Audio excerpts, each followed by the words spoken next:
We like to put the fun in cancer treatment. We like to keep it fun. See? They missed so much physical humor based on chemotherapy. Idiots. We will not make that mistake if you fund our movie. Patreon.com/godawful. You're getting radiation. The guy just like points it back at you. Hey, come on. Come on. Look at my hair. Ah. I better end up a Ninja Turtle. That's all I'm saying. Come on. Now I've got dick cancer. I'm going to have to get chemo right in the dick. That's messed up. God awful movie.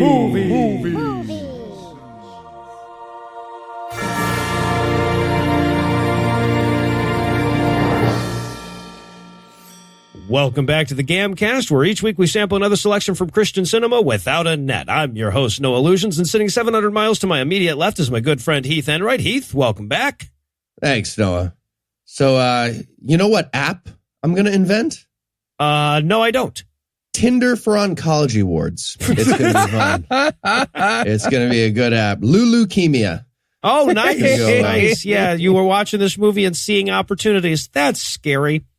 And sitting 900 miles to my northeast is my bad friend Eli Bosnick. Eli, how are you this fine afternoon, sir? Hate to disappoint you, Heath, but that app already exists. It's called the Tinder. Make-A-Wish donor page.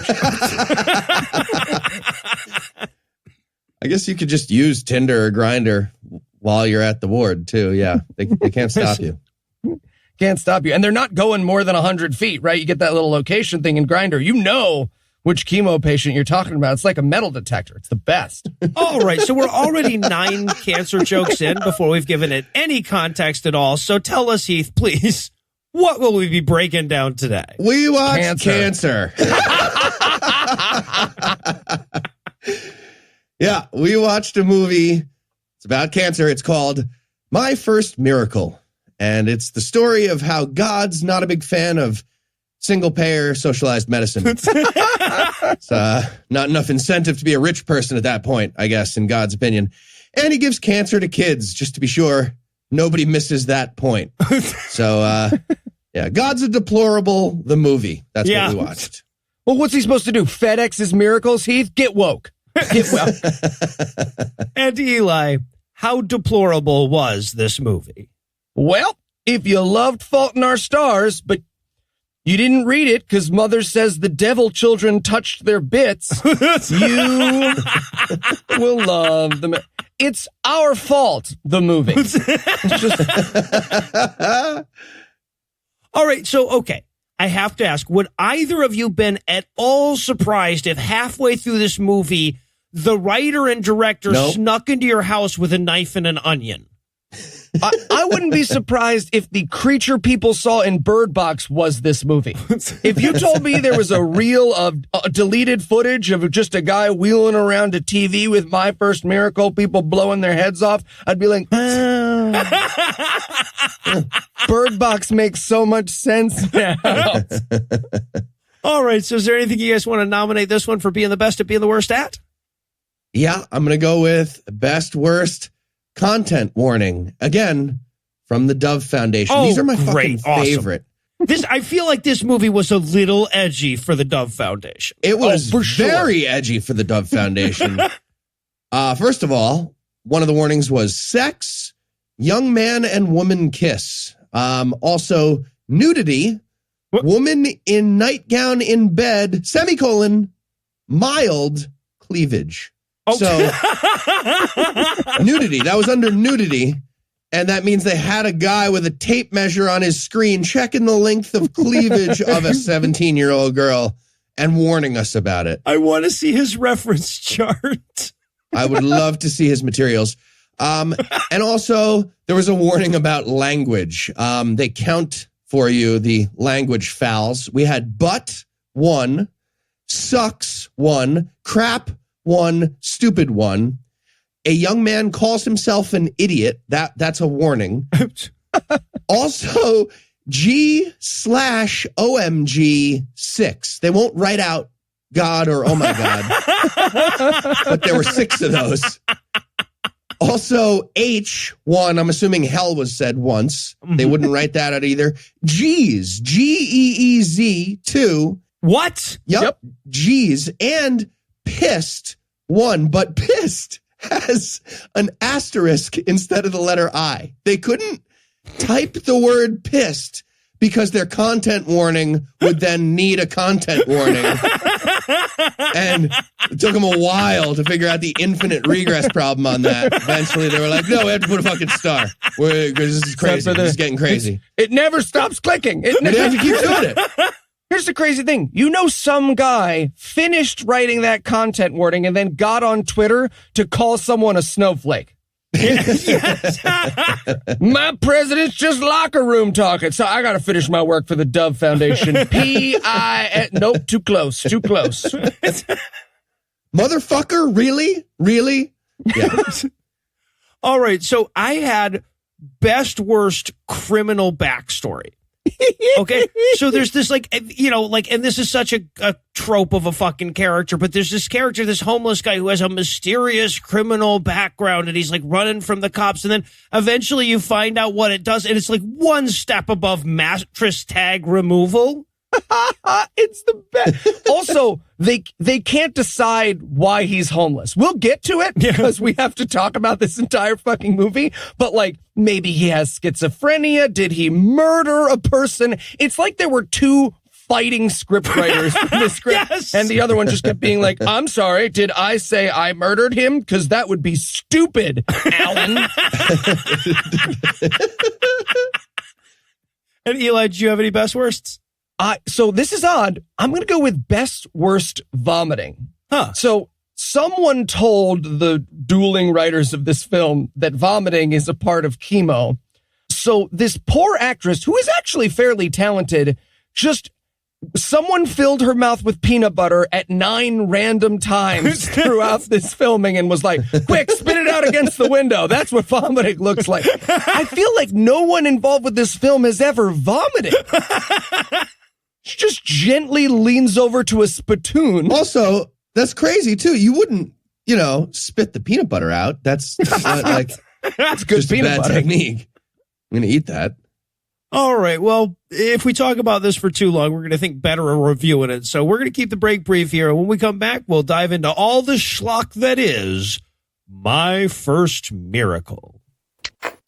Hi, I'm Noah Lugeons, here to talk to you about 4hymns.com.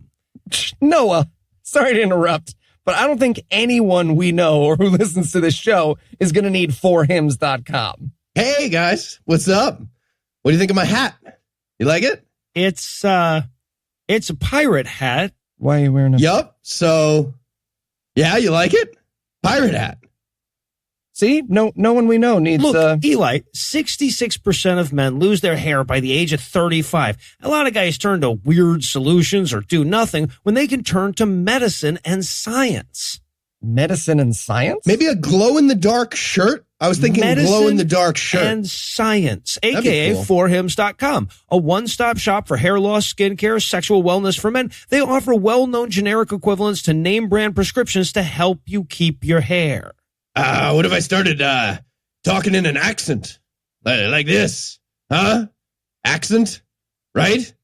Pretty interesting, yeah?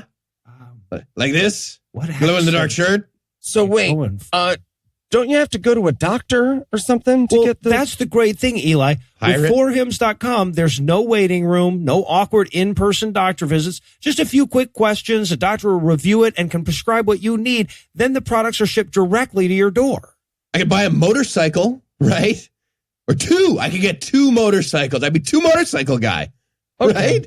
Not sure anyone we know would want to use it, but just in case, Noah, how would they try 4hymns.com? Well, if you want to order now, our listeners get a trial month of 4hymns for just $5 today. Right now while supplies last. See website for full details. This would cost hundreds if you went to the doctor or pharmacy. Just go to 4hymns.com/GAM. That's FORHIMS.com/GAM. 4hymns.com/GAM. Well, I guess now we know, just in case, anyone we know or anyone who listens to the show might want help keeping their hair. Guys, look, I'm on fire. Heath, right? Doesn't that hurt? I mean, yeah, but how much hair does Fire Guy have, right? You don't know. You have no idea, right? Fire card. Hey, Mrs. Jansen. Oh, hey, boys, come on in. Great. Yeah. So, we were wondering how things were going on the My First Miracle script. Oh, you're all set, boys. Here you go. Oh, wow. Cool. Thanks, Mrs. Jansen. Thanks. You know, when we said, can you make a Fault in Our Stars Christian movie, we weren't sure you'd be up for it, but... Oh, boys, I'm not that much of a fuddy-duddy. I did my research. For instance, I was looking at the poster, and I know that the boy has to be homeless because, I mean, his hair, right? The boy in Fault in Our Stars isn't homeless. Oh. So... Well, he is in our movie, and, of course, the girl, she has that terrible cancer of the bald. Nope. You know. No. Mrs. Jansen, did you read the book? No, dear. Far too much sex in that book for Mrs. Jansen. Did you watch the movie based on it? No, again, same problem. But I went to the Minions movie at the theater next door, and I listened real hard. Got it. Yeah. Well, I guess that explains why you gave the characters, quote, a yellow Mexican friend. That makes more sense now. Isn't he a hoot? Yeah, we're not keeping him. Banana.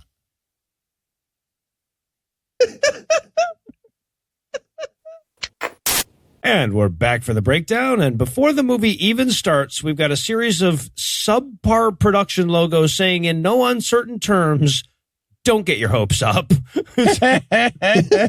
My first note is just, I picked a movie that's 2 hours long. Fuck me. One of these times we're going to get good logos, though. It's going to be amazing. It's going to be really weird.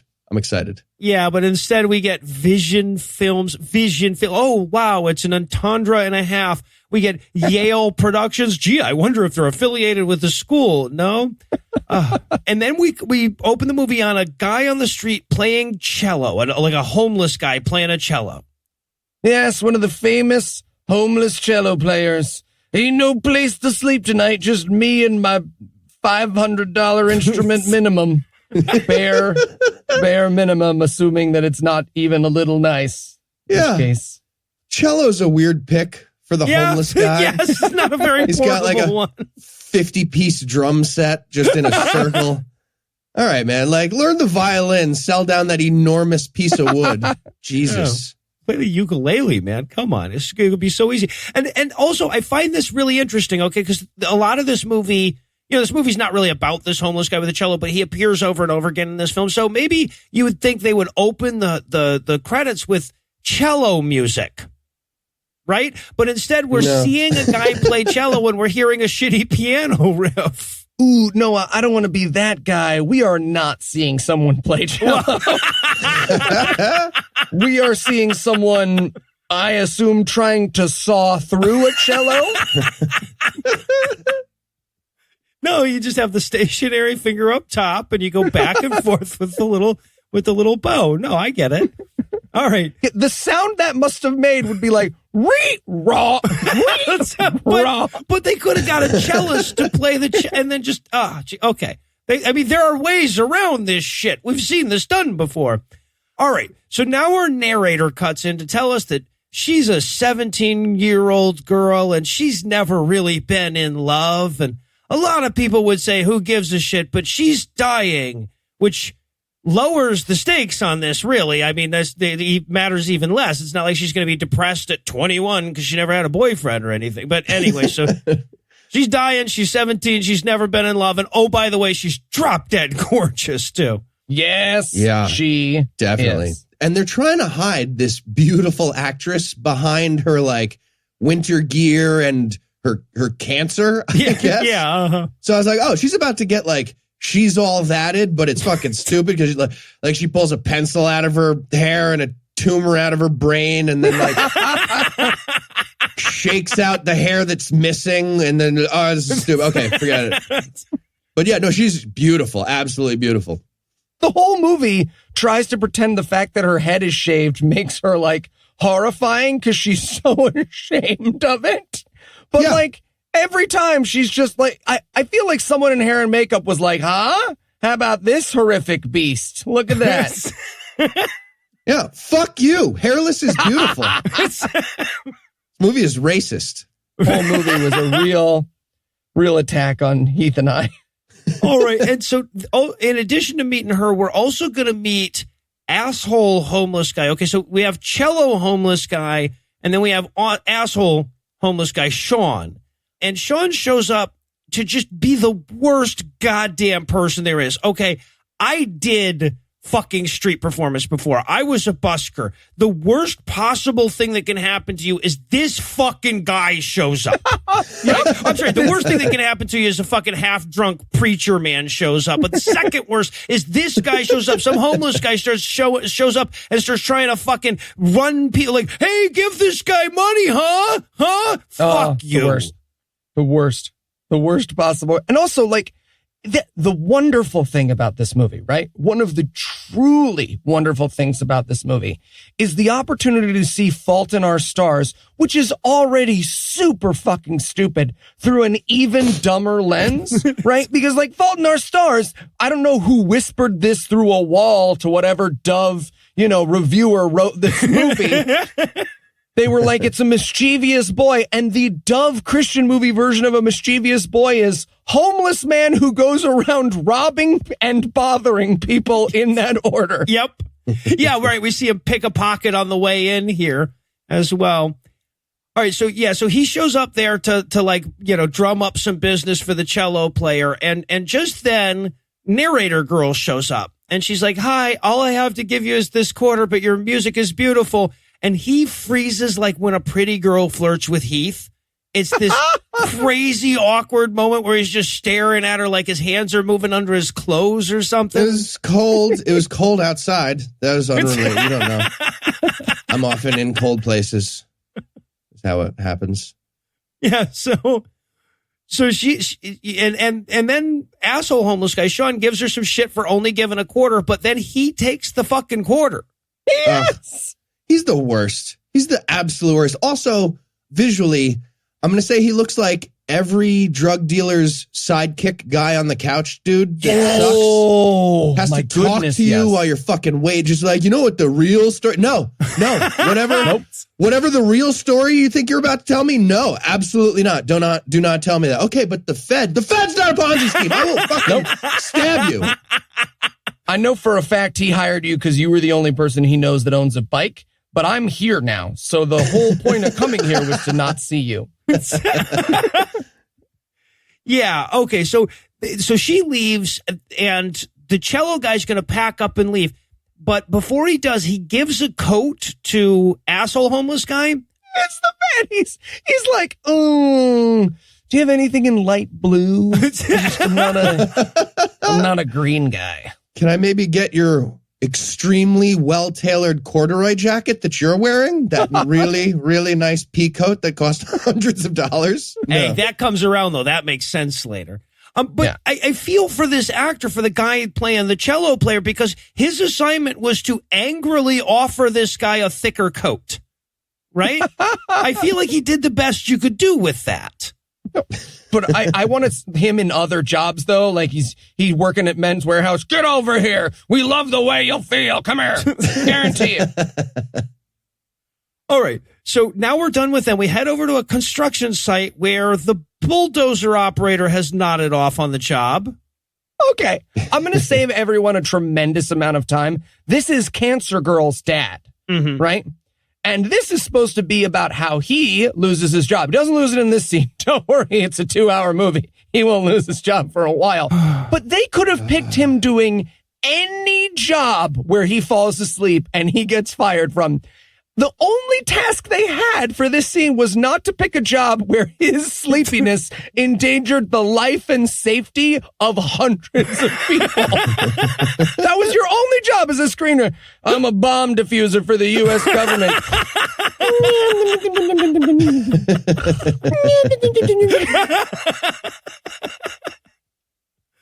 Yeah, right. So he's just working so hard, he's falling asleep. And then we also see asshole homeless guy takes the quarter that he stole and he uses it to make a phone call at a payphone. Least realistic thing in this movie, there is a payphone. It's a phone booth, no less. Bullshit. But he calls and there's a girl's voice on the other end, a really young girl, and he doesn't say anything. And she's like, I know who you are, fucking perv. I also had that. Like, they're later going to establish what this is. But when you have a guy who has only been established as a robber and a creeper call a child and she's like, I know who you are, I don't immediately assume, oh, I bet they're long lost siblings. Yeah, right. Yeah, kind of a creepy introduction. This is where he also he rolls up his sleeve and fingers his incredibly feminine charm bracelet. Yeah, but that comes back. It matters. I'm going to say it now. I'm going to add this to the Christian movie bingo canon. Man wearing incredibly feminine Christian jewelry from a catalog. It's on the bingo card. 2.0. That's good. All right. So now Diane Girl is in getting some chemo, right? The nurse is not very good at giving her finding her vein for the shot or whatever. The nurse is missing. She like accidentally lunges forward and gets her in the middle of the chest. She's like, oh, that's your heart, right? That's the source if you of were it all. doing heroin, though, that would have been great. I would have nailed it. Huh? Yeah. No, we have the bumbly Keystone Cops nurse. I really thought they were setting up comic relief with this later, but not really. No. So she cuts in narration. By the way, the choice of narration when this girl goes into narration is insane throughout this movie, right? Yeah. Just like the narration will interrupt everyone else talking and they'll have to stop and sit through it and shit. Yeah, except I figured out why this narration exists because I watched this with my in-laws and this movie is a step ahead of my 70-year-old mother-in-law every single time. So that's what the narration is for your mother-in-law who's going to turn to you and say, who is she and what's wrong with her? Boom, they're right on it. Yeah. They're right on it. They got some of those kids in the pool from Minority Report. That's how they use their budget for this film. I guess you could call me kind of a main character in my life, kind of like a protagonist.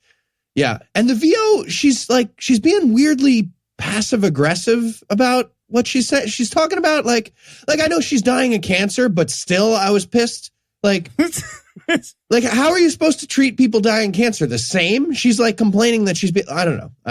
Yeah, because she says, I wish people wouldn't ask me how I'm doing. I'm not okay. And it's like, that's just a polite wisdom. So, you looking forward to the sweet, sweet embrace of death? What do you think? Afterlife or blackness?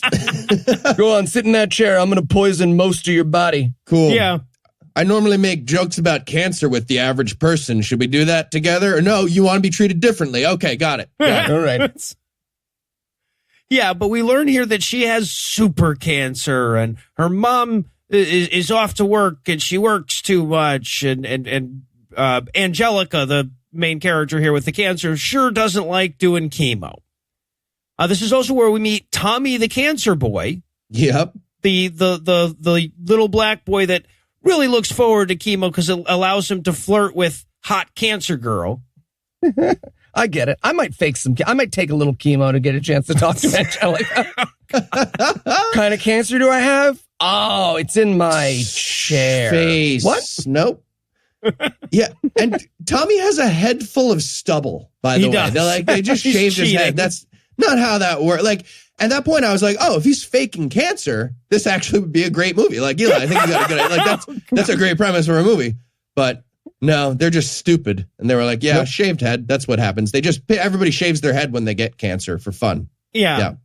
But we do meet a character in this scene who is my favorite in the whole movie, which is Tommy's absolutely fucking giant older brother.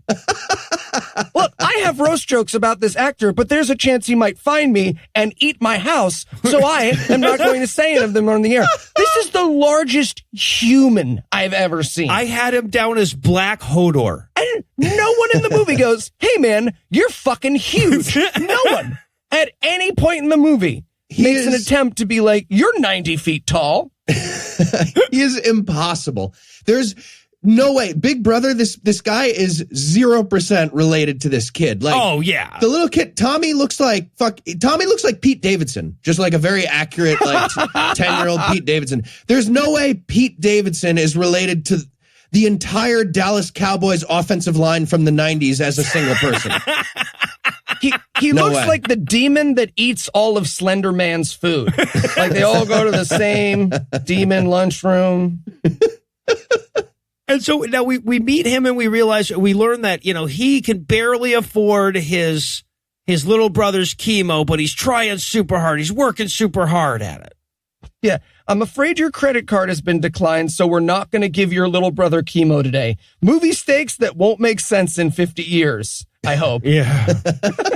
And then he goes over to Tommy, little brother, and he's like, sorry, everything sucks, man. We're going to get a bigger apartment soon for you to die soon. Fuck. Yes. That doesn't really help you. You don't Guess care. it's not really worth investing in a 2-bedroom. Huh? No. Okay. Yep. You're going to die in a small one. It's fine. Yeah, I don't think it matters much. I see why you want a bigger apartment, but yeah. All right. So Tommy wanders off to the chemo chair while Dad's paying. And Cancer Girl, fucking love this, Angelica pretends that she's asleep so she won't have to talk to the black kid. Okay. They do not take enough time in this movie to establish that she thinks he's annoying and that she's not racist. Right. If you just assume she's racist, this whole scene and this whole film play out way different. It's phenomenal if you make those assumptions. And I did. So I got to watch a fantastic movie. But he's amazing. He gets like an inch from her face and he's like, hey, you going through a medical procedure?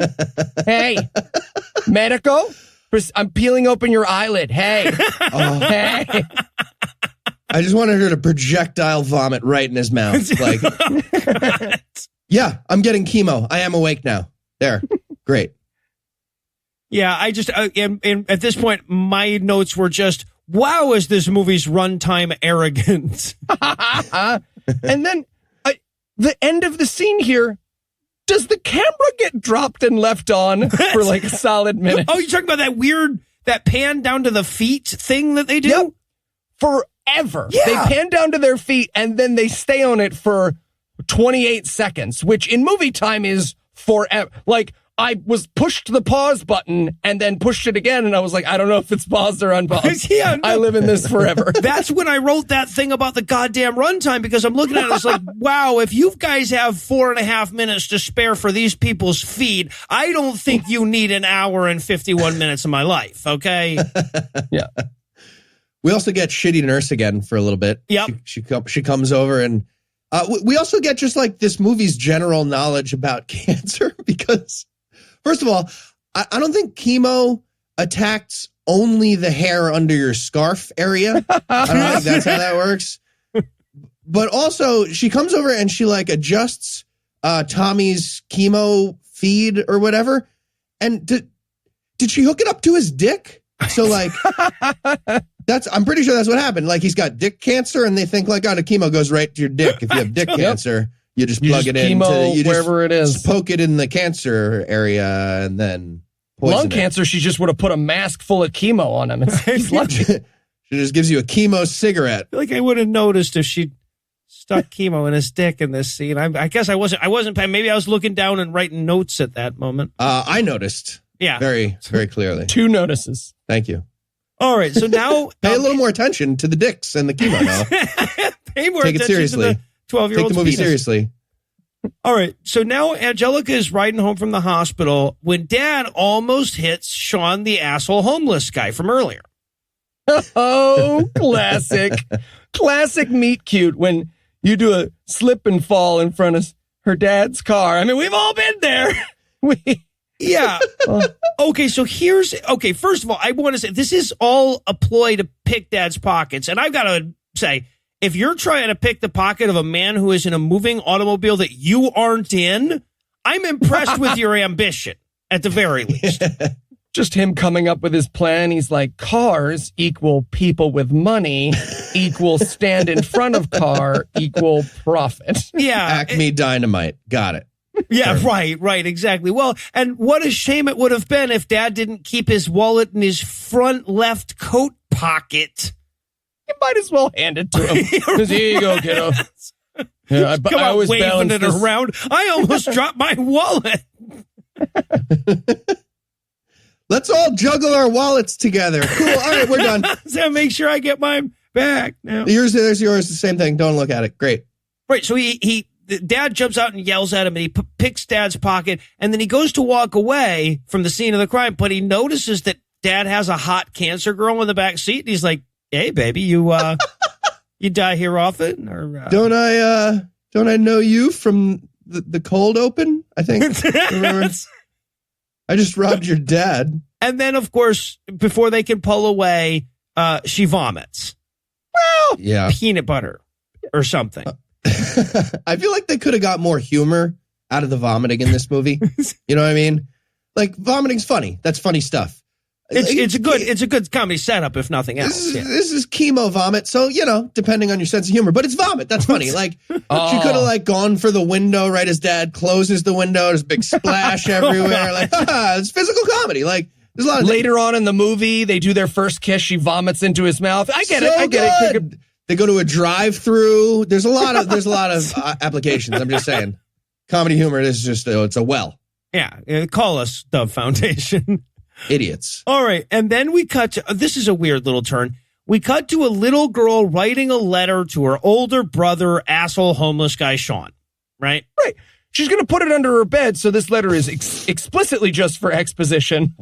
Yeah. And again, this is the movie realizing how unlikable Sean is, because all we know is that he's a robber who leers at sick children in the back of a car. So she's like, "Dear Sean, we were abused. We will walk that back later, but we were. So you rob people because you... Nope, no reason for you to rob people still. I am your sister. Love me." Fuck you, Dave. Yeah. And meanwhile, we're getting the VO from this sister as she writes this letter, but then we're cross-cutting with Sean walking somewhere outdoors, and he's reacting to the VO. Like, somebody needed to tell him, like, do you understand what's happening? You don't get, okay. Just don't make any expressions. Don't react to the sound. We're not going to play the sound. Why are we playing the sound for him? He's getting confused. Turn it off. And so as we're getting the VO, you're thinking to yourself, he's homeless. Where do you mail letters to homeless people? But then she pulls out this box that she's keeping her letters in. Apparently, she has an opening credits for 7 number of letters that she's written in this thing, right? Yeah. Like, if I expect her to start pulling it out and have little cutouts of dollar bill eyeballs and knitting along the side and shit. I get it, though. I mean, stamps are hard to get. It's a difficult thing. She's young. Oh, and then we should also point out that as Sean is going through the dad's wallet, he finds Angelica's picture, and now he's in love. Yeah, this, again, the likable protagonist has a sick girl's picture in her father's wallet that he stole, and he's looking at it and like gently running his thumb along her face. And we're supposed to be like, uh-oh, someone's got a crush. Yeah. Like, again, if this is the opening for a horror movie, it makes perfect fucking sense, right? Because then he's like, I even know where they live. I have Dad's address. Yep. The brilliant take on this movie is to just shoot a horror movie, but set it to the music of a romantic comedy, so that the whole time it's just like, you know what? I'm going to go to this guy's house and kill his family. Sha-da-na-na-na-na-na. It's in Monroe, New York, by the way, which is very close to where I grew up. And this is a terrible plan. You don't go to Monroe, New York if you don't have to go to Monroe, New York. Every joke about me and Eli's hometown, it's about Monroe, New York also at the same time. Crazy Billionaire Money remake of this movie is just a bunch of Monroeans standing outside of her house. There's a fucking sick cancer girl in there. All right, so don't I. I'm going to go get a bagel, egg, and cheese. All right? Then I'm going to graduate high school at the age of 28, make a big deal about it on Facebook. Okay. No, you're not. Don't lie. Let's not exaggerate here. All right, so now we cut back to chemo, where Angie and Tommy are having a staring contest. Should they not give these people books or TV? You can bring a book. But they're having a chemo staring contest. That was the best. He's being all competitive. He's like squeezing his bag to get the chemo faster, like racing her. He gets all intense about it. He's like, you suck at fucking chemo staring contest. I win again. I really like the kid at this point. I was starting to really enjoy Tommy. It was fun. Well, and if you didn't already like him, he then basically asks her what she's doing for dick. Oh, it's the best. He's like, yeah, so, I have a podcast. Your wife. I'm black. You know that whole if you had so many days to live thing? It's funny. You know how no one ever says that you'd fuck a bunch of people, but that's what everyone means? So, okay, and then we have to write Dad out of this next scene for a minute. So he's like, hey, I'm going to run down to the store and get a lot of tasty things that you can't have because of the chemo. Ha, jealous. It's just parading in front of her. Oh, what am I? I'm juggling a soccer ball now? Yep, found this downstairs. Dwayne The Rock Johnson came by for your Make-A-Wish. I sent him home. Look at this. I'm jump roping. There's no things plugged into my body. You can tell from this jump rope that I'm doing, right? Right? Cool. But yeah, she asked for a soda, and he's like, no, you can't have a soda. All that sugar's gonna kill you. Awkward. Sorry. White. By the way, I tried to Google, can you drink soda when you get chemo? And when you Google that, all you get is people saying baking soda cures cancer. Very upsetting. I'm so not surprised. People baking Coke into a cake. Yeah. All right. So then we head over to the homeless shelter. We got to check in on Sean, and we have to meet the homeless shelter priest guy, because ultimately this is a Christian movie. Jason London. It is. Randall Pink Floyd, Dazed and Confused. Yeah. Yeah. Jason London, right? Yeah. And he knows that he's Jason London because he's supposed to be doing the kindly preacher thing, but he's walking around like, you can tell by the way I use my walk. He's playing in the background. I wrote, is this the homeless shelter pimp? Because he's giving high fives, shoulder massaging, up high, down low, chest bump. You enjoying that soup? Better stay my religion. Yeah, it's insane. He's like the over obsequious fucking maitre d', but he's at a soup kitchen, so it's crazy. Yeah. Yeah, how's everything tasting today? Cool. You guys, here's a few app cards for you. What the fuck are you doing? App cards? So, are we ready for dessert? Are we feeling naughty? Would you like me to sign a copy of Dazed and Confused? Any of you guys, I mean, you're homeless, so probably not, but, just... we made a cheesy bacon cheeseburger. It's got like a cheese puck now on top of the already existing cheese. Fantastic. We found a new spot for cheese on a burger. It's no big deal. Silverware shiv? Anyone? Silverware shiv? All right, so, and so eventually, though, he lands on Sean after he makes his rounds, and he's like, hey, you have sort of a main character vibe to you. I just want to let you know, we're not just a free food place. You can also love Jesus here if you want. Yeah, I mean, I'm sure a lot of restaurants do this. I just wanted to check real quick what religion you were. I love that the kid's answer at first was great, though. He's like, hey, man, I'm homeless and hungry, kind of focused on my fucking food right now. Can we talk about this later? And Jason London's like, tell me your feelings. And he's like, all right, man, God damn it. Can after I eat, please? Yeah. No, now. Dude, hey, man, we're not just, free food. I'm trying to bribe you into a religion. You're being a dick about it. I got to be honest. You're being a dick. Right. So Sean gets pissed. He doesn't have time for Jason London. So he leaves and he goes to dig through some trash cans. A cop catches him doing this. So he runs. This is not a run from the cop, and that's exactly what this is, right? Like they needed him to be doing something bad that a cop would give him shit for, but they can't make him do something actually bad in this dumb fucking movie because they're so afraid of Christian grandmas then rushing to the Dove Foundation and saying, well, you didn't tell me he was going to do petty vandalism. Right? Yeah. This movie involves an angel messenger, and the least realistic thing in the film is that this cop is going to catch this teenager. And the cop's doing the running like like high knees running for some reason. And it's like he's watching an aerobics video. Like he's watching like Jane Fonda. And he's like doing serpentine and high knees and different. He's kicking his hands with his feet. It's so weird. But of course, ultimately, Sean just happens to run right into the chemo place to get away from the cops.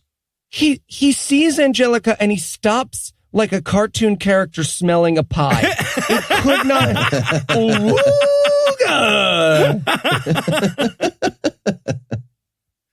Yeah, so he sneaks by. Tommy and Angelica are still talking. Tommy's giving her the hard press on the boyfriend thing.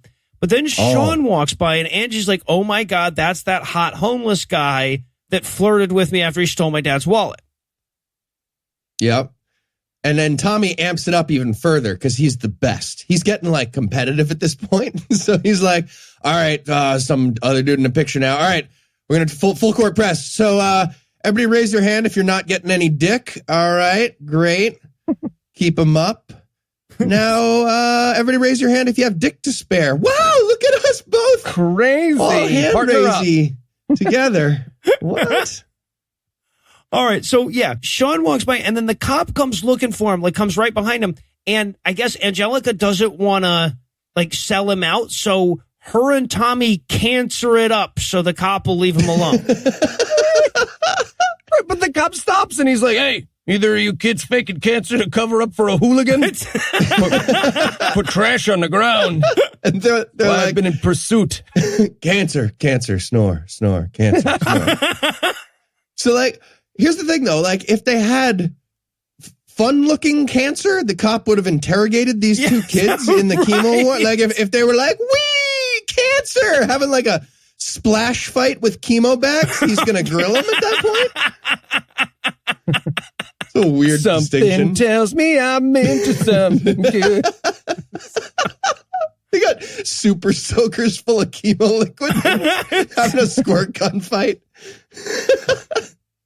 See, we like to put the fun in cancer treatment. We like to keep it fun. See? They missed so much physical humor based on chemotherapy. Yeah. Idiots. We will not make that mistake if you fund our movie at patreon.com/godawful. You're getting radiation. The guy just like points it back at you. Hey, come on. That's Come on. Look at my hair. Ah. I better end up a Ninja Turtle. That's all I'm saying. Come on. Now I've got dick cancer. I'm going to have to get chemo right in the dick. That's messed up. All right, so the cop leaves, and Sean's like, "All right, well, let me go in and flirt with this hot cancer girl." But then he sees Dad coming, right? And he has to leave because he doesn't want Dad, who apparently just now noticed his wallet missing, to see him. And again, this movie, I don't know what this movie wants from me, because apparently this movie wants me to be like, "Oh, that rapscallion who my daughter's gonna fuck robbed me." Yeah. Yeah.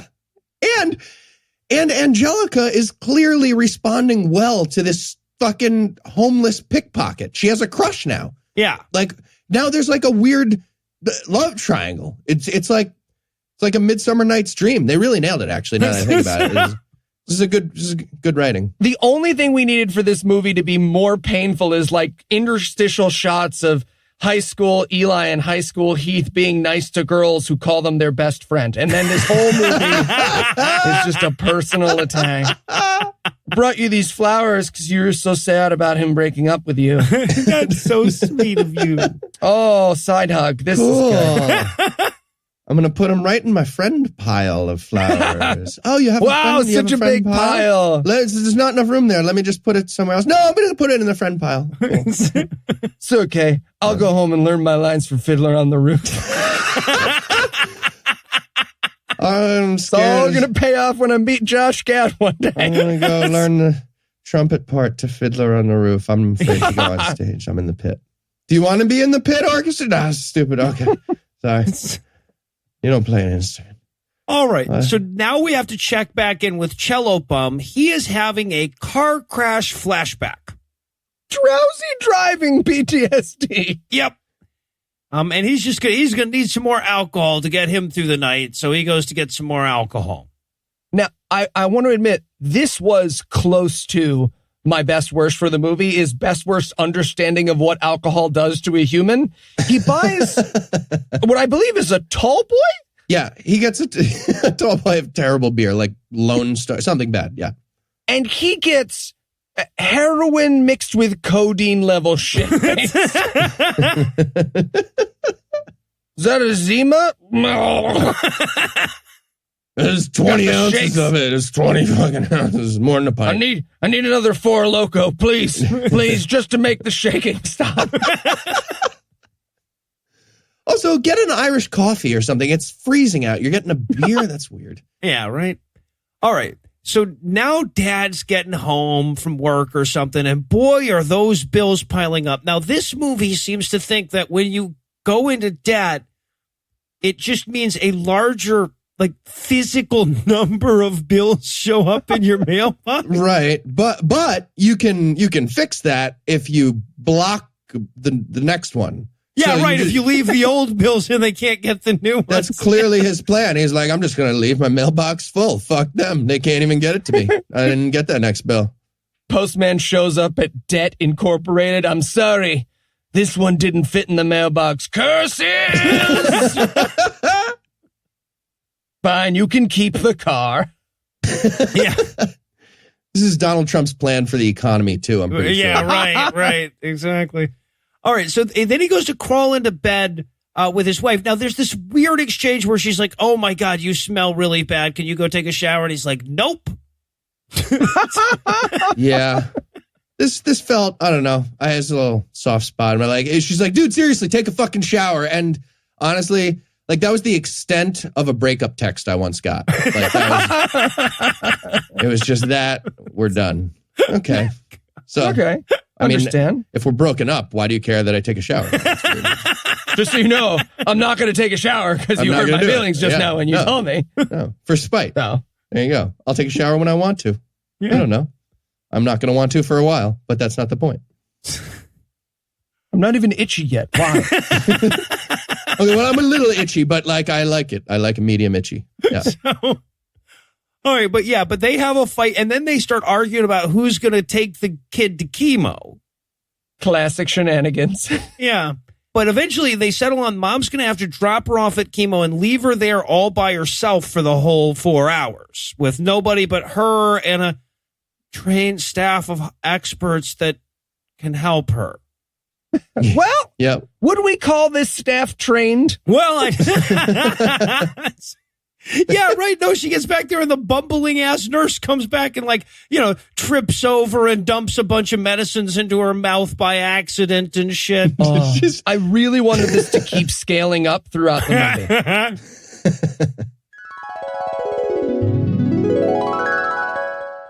Hi, I'm Jeff, your new nurse. Oh, hello there.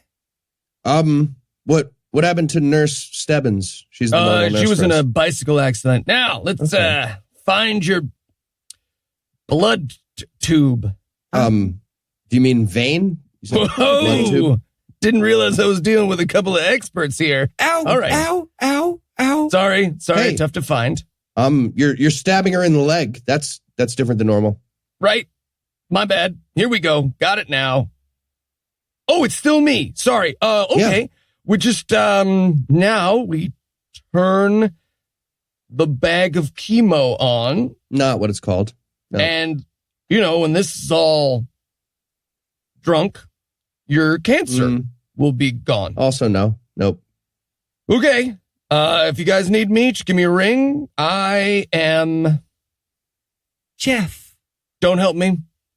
Your name is Jeff. You just told us. Tip of my tongue. I'm going to get it. Exactly like that. Again, they missed all the good chemo humor. All right. Shotgun this can of chemo right now. Stabs it in the side with a key. There you go. No. Not going to do that. Is that a funnel? Do you have a funnel behind your back? No. Chemo stands. All right. So now she's getting some chemo, and Tommy's basically asking if Sean has a larger penis than him. It's the best. Tommy might as well just be like, look, he's not your friend. You can just admit that you're trying to get out of dating a black guy. I'm not saying you're racist. I'm saying I just want you to be honest. Me. And also, so Tommy wants to read her his book. He has a book, and he's like, hey, can I read you this book? And she's like, oh, for fuck's sake, no. And he's like, please. And she's like, oh, no.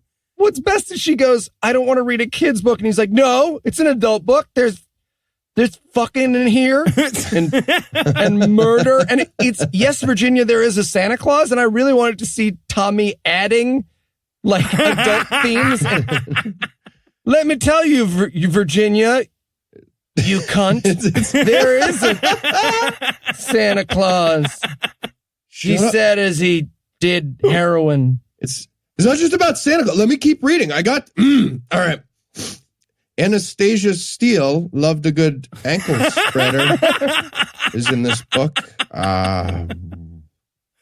Yeah, okay, so what I love about this the most, though, is that he reads the opening to Yes, Virginia, There is a Santa Claus, which is this movie's way of using, they invoke Santa as an analog for belief in miracles, and they don't see the problem with that. Like from their perspective, like I would do this, right? It makes sense when I do it.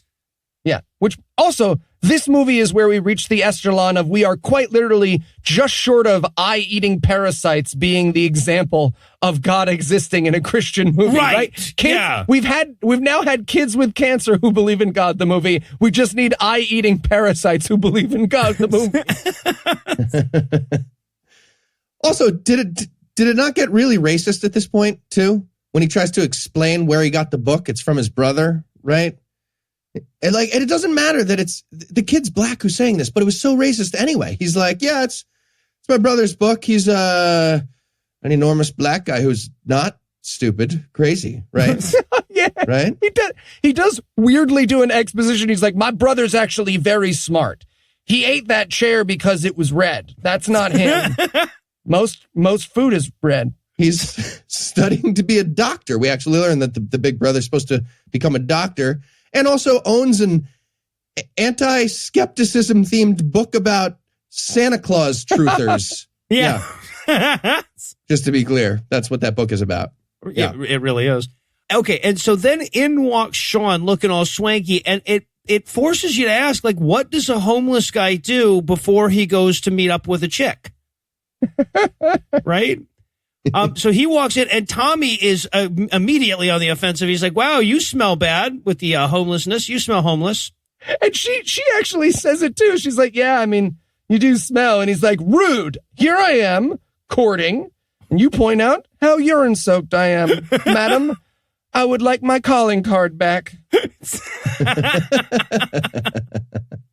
Yeah, but she downplays the stench because she's desperate. But Tommy's like, hey, man, we had a thing going here. I was reading her, Yes, Virginia, There is a Santa Claus. You mind if I, keep going? But apparently Sean is a big Francis Pharcellus Church fan, so it's okay. Yeah, this actor overacts so badly here. He's like, dude, yes, Virginia, There is a Santa Claus is my fucking jam. Hit it. It's like waiting for the beat drop into this children's book. But luckily for him and for those of us who are watching this movie and thus had to listen to a little kid try to read big words, Tommy cancers out a couple sentences in, right? And then we enter into this conversation between Angelica and Sean that is so goddamn random that I had to keep hitting the back 10 seconds button to figure out if I'd missed an in-between line. You know how you sometimes see a montage in movies where characters are talking and you see them laughing and then getting real serious and then staring at the stars, and this was the conversation. Like, it just shifted so hard from topic to topic. No, that's what it is that the writer was thinking montage, but he didn't make that clear. So the actors are just going, wow, why would I say that next? He actually says, is your cancer contagious at one point? Yeah. She's like, is your homelessness? Gross. What's wrong with you? Is your rapey face contagious? Fuck you. But it's working. She's charmed by this somehow. It's so stupid. Oh, she loves it. But there were a couple moments that were like, fantastic. They kind of redeemed it. They were stupid, but I loved him. He's like, so what's your story? And she's like, I have cancer. What's wrong with you? And then he goes, no. But like, what's your prognosis? And she goes, death. It's the best. I wanted, when she said that, I wanted him to be like, oh, sorry, wasted my time, and just gets up and walks out. It's hoping to catch you on the cancer rebound, that like life is so fresh and new thing. You know, you've been saved, now you save me. But if you're going out, I'm not wasting my time. You know what I'm saying? I'm going to go rob some people. I'm the main character in the movie. Yeah, well. Here's your phone number back. I guess I won't need this. And the quarter you gave me that you, I guess, have to give a homeless person. Yeah, right. I wrote my number on the back of this quarter.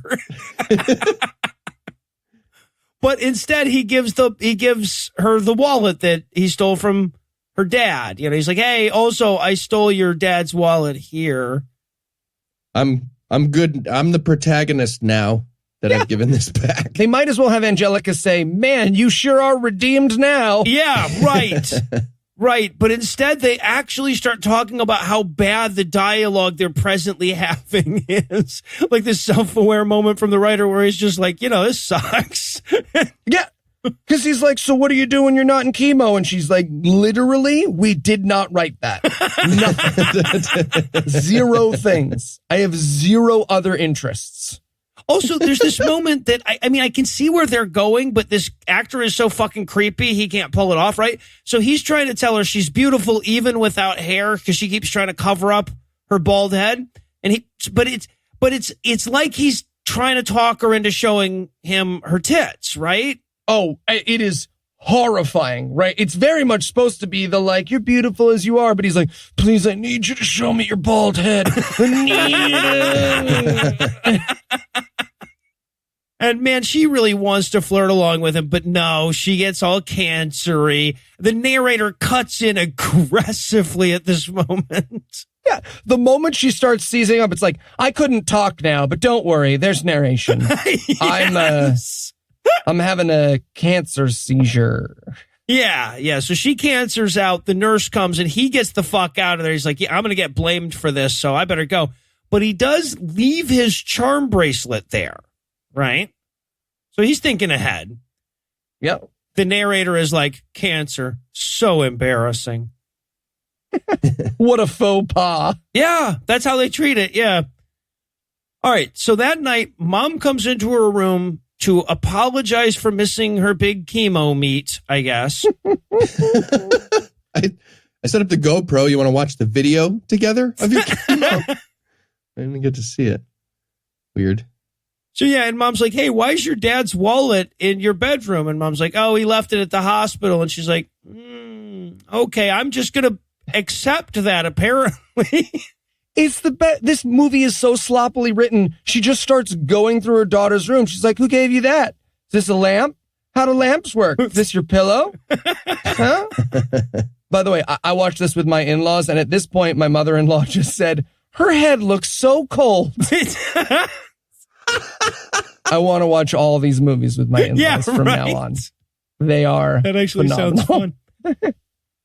All right, so now we cut to homeless cello guy on a bench, and Sean happens upon him. Sean wants to strike up a friendship, but cello guy would like to be left alone.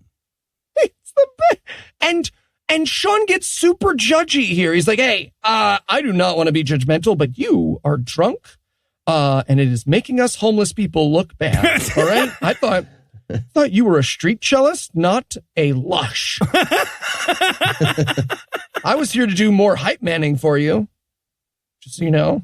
Take it seriously. Maybe do a few scales before you start up. You sound ridiculous. I haven't even seen you tune the damn thing. So Sean says, get off the juice, homeless cello guy. I care about you. And cello guy says, fuck off, and starts drinking from a fucking flask. He might as well start shaking himself up a martini. That's how little this movie ends. Just don't tell me I need the suck. One sec, I gotta go get a twist of lime. I'm gonna muddle this mint while I talk to you. I should really stir this and not shake it, as you get ice chips in it. That's watered down now. All right, so then we cut to Sean's sister's birthday dinner with her parents. And Sean calls and she picks it up and she's like trying to convince him to come. She's like, no, Sean, before you hang up, these foster parents are the best. There is like 0 raping. 0. Sean? Listen, I'll prove it. Ready? Please, sir, may I have some more? Ladle gruel right there, right away. Nailed it. They're such good parents. Yeah, so she's giving him the hard sell on staying with the new foster parents that she found for him, but he won't talk at all. And then he starts arguing. Okay, so he also is the narrator sometimes, but now he is directly arguing with his voiceover. Right, which is why I thought he's schizophrenic, but don't worry, that will never come back and will be cured. It'll come back, but yeah, but they'll ignore the schizophrenia is all. It goes away as soon as he has a warm place to sleep. Yeah, he exactly. Just shakes it off. Exactly. Yeah, he walks it off. But right now, so he argues with the narrator, gets very angry at the voiceover, and then he punches the phone booth, which, again, is weird because phone booths don't exist. Oh, it's amazing. He punches the phone booth right in the chocolate syrup. It's really great. And gets it all over his hand. Possibly the best moment of this movie is he stumbles away all bloody from the phone booth, and there is an insane amount of shattered glass. There's a mountain of shattered glass outside of the phone booth. Like, yeah, Shaquille O'Neal might as well, like, dunk on this phone booth and just shatter it. It's too much. All right, so now we cut back to Dad asleep behind his bulldozer wheel again. Oh, shucks, Dad. You gotta stay awake while you're operating the dangerous heavy machinery. Right. And again, what we're establishing here is a guy who's like, come on, man, you're super duper clearly fired. But it's like we are supposed to just care about the fact that he is fired, not the fact that he was operating heavy machinery while asleep. Yeah. Yeah, right. He's fired for not being conscious. I feel like that's fair. Right? Like think about this. Okay, so like if Eli kept falling asleep in the middle of the record, there's no danger here that he's going to kill anyone. We'd still fire him. And again, the only thing they had to do to make this character sympathetic is not have him endanger the lives of himself and others as he falls asleep at his job. There are very few jobs they could have picked for him that would have been a worse one. That maybe a surgeon, maybe just like face down in an open patient. Bah, sorry. Do I have blood on my face because I was asleep in the open cavity? I probably drooled in there. I'm super sorry, guys. All right. So, yeah, he's fired for being asleep. And elsewhere, Sean is desperately trying to bandage his chocolate syrupy hand. But luckily, Tommy's gigantic brother, Black Hodor, is an EMT that happens to see this staggering homeless guy.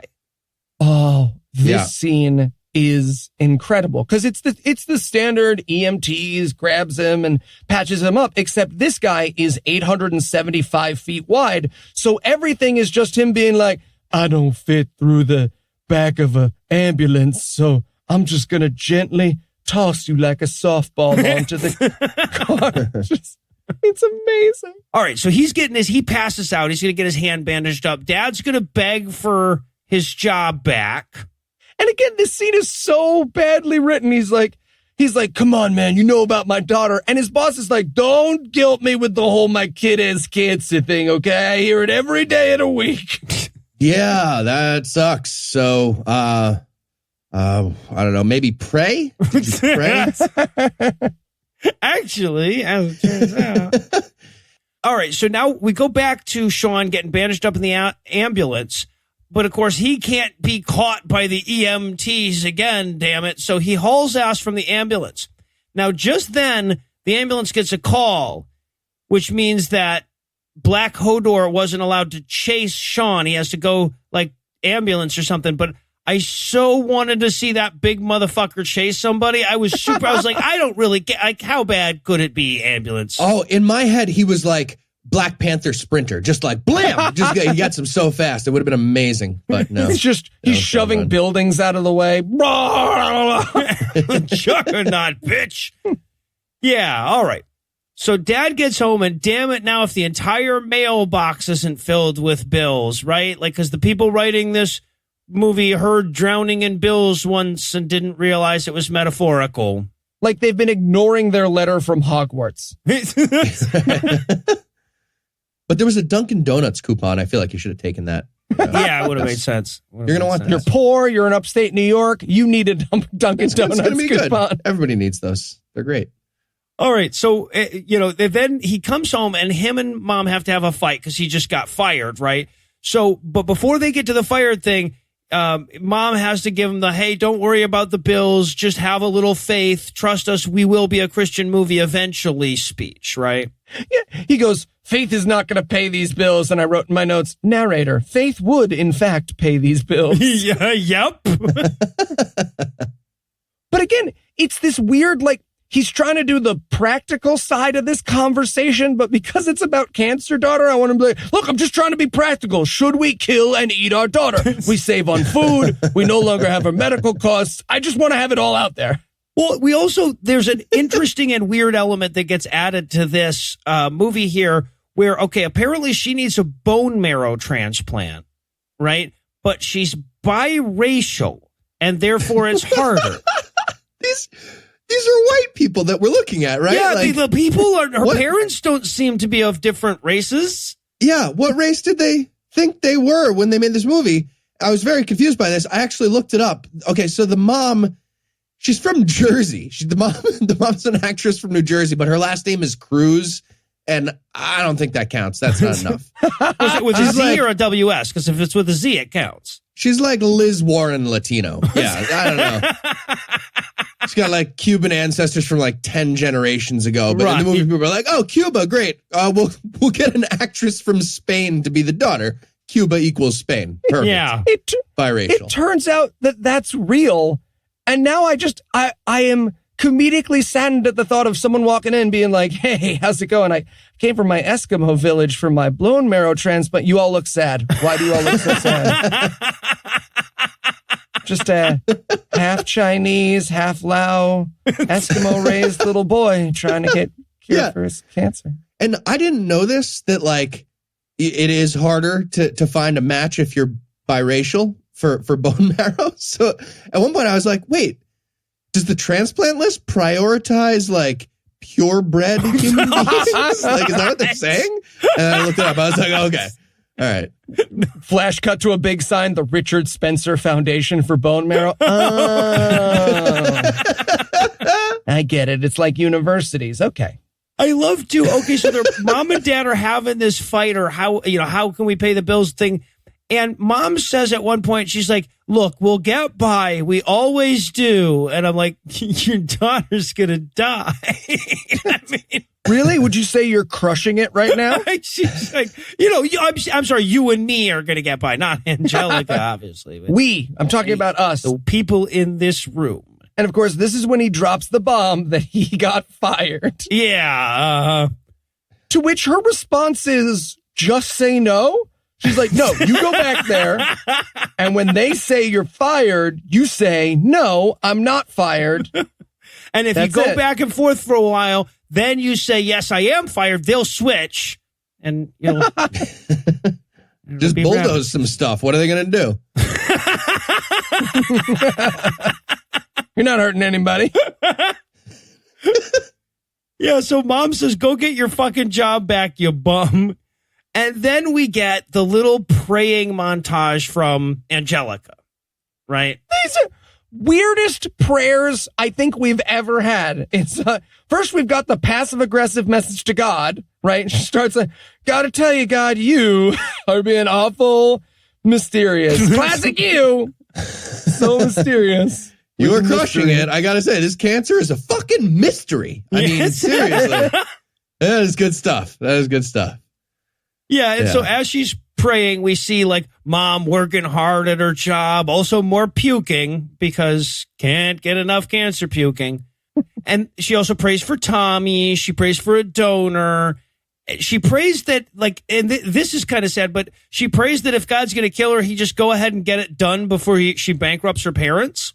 Yeah, I'd like to die in the least expensive way possible. If I could fall into some kind of composting machine. That would be...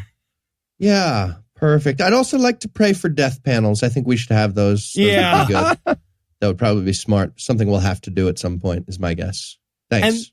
And then she tags out at the very end. She's like, also, God, could you get me laid one time before it's all over? Amen. Yeah. Really love to see that homeless boy again. Speaking of the homeless boy, by the way, during this scene, or during the prayer, or during the little montage, we see Sean show up at chemo to see if she's there, but she isn't. So he just hangs out with Tommy. Yeah, so weird. Think I'll sit down, get some free chemo. Who's going to check on that? Am I right? Where are you going? Your dick. You're going for dick chemo? Nice. Right. It's going right into the dick. Yeah. No, that is how it works. I wouldn't have guessed. That's so weird. But Angelica's not here for the chemo? Okay. Maybe God healed her and not you. Ooh. Okay. Let me get a hit of that, though. Cool. Yeah. What's yours? All right. But then Sean comes to their apartment, right? To Angelica's apartment. And again, in any other movie, this is a horror movie, right? Hey, came here to rob you for meth. Right. I'm the homeless robber guy that stole your dad's wallet and fell in love with your picture. I'm now here to see you. Yeah. I'm at your home. You didn't invite me. But she's like, you stalked me. Take your dick out. Fucking weird.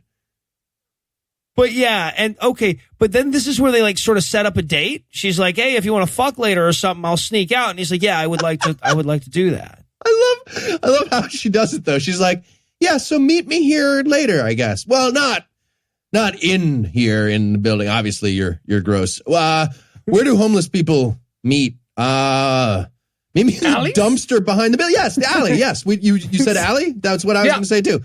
The dumpster right there. You get in there. I'll meet you at the dumpster. In the building. See you for our dumpster date later. Yep. Kids. Great. Kids these days. Put your dick back away until then. Great. All right, so Sean's excited about the big date. So he goes to the store and inexpertly shoplifts some going on a date stuff like cologne and toothpaste.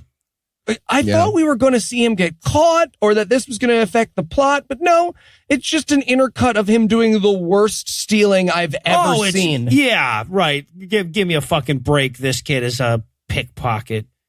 I worked in a toy store and once saw a man bite the arm off a stuffed bear, and this is the worst stealing I've ever seen. He was stealing the bear arm? He bit the bear arm off, and then he tried to put the bear back.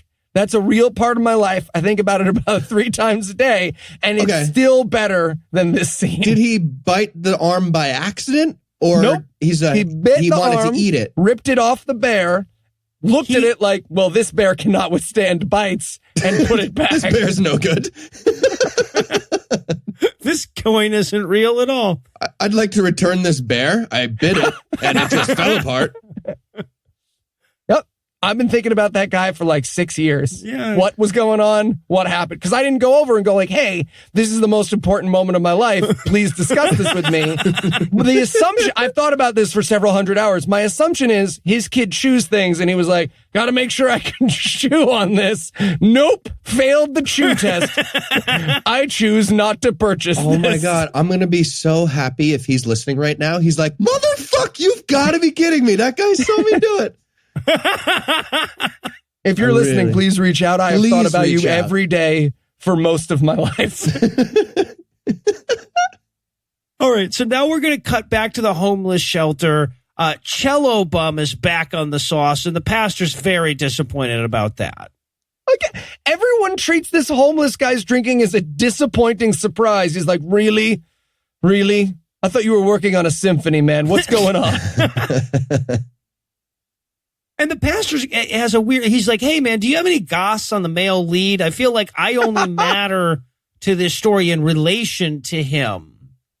I feel like there's an undisclosed backstory that's going to get resolved in another act. But Cello Guy doesn't know. So he goes to booze it up in a bathroom stall. But then Sean goes to that very same bathroom to get ready for his big date. And the Cello Guy sits on the floor within the stall. Like, come on, man. Don't just like sit on the bowl. You know, you got pants, so just sit on top of the bowl at that point. Why are you going to sit on the floor of the stall? I don't know. I had a lot of trouble with this moment. Pretty fucking gross. Yeah, so Sean comes in and he starts taking one of them homeless paper towel baths. Yeah, which is ridiculous. Come on, everyone knows homeless people go to Planet Fitness for a shower. Also, everybody knows that it's not just homeless people that have to wash their dick with a wet towel sometimes. It's not. I feel like you guys are being judgy about it. You work in a restaurant, you got the swamp ass mid-shift, you got to towel it down. little Gold Bond, little heavy cream, fix it up. Right, but this scene is really about Sean getting in an argument with his reflection again. Yeah, right. Him and his voiceover start arguing, which quite understandably freaks out Cello. He's like, "Hey, man, you're a different type of insanity than me. I'm uncomfortable." Excuse me, trying to enjoy some toilet floor drinking? You're spoiling it. Rude. Trying to have a little floor picnic here. It's the best. The fucking balls on this Cello guy, like.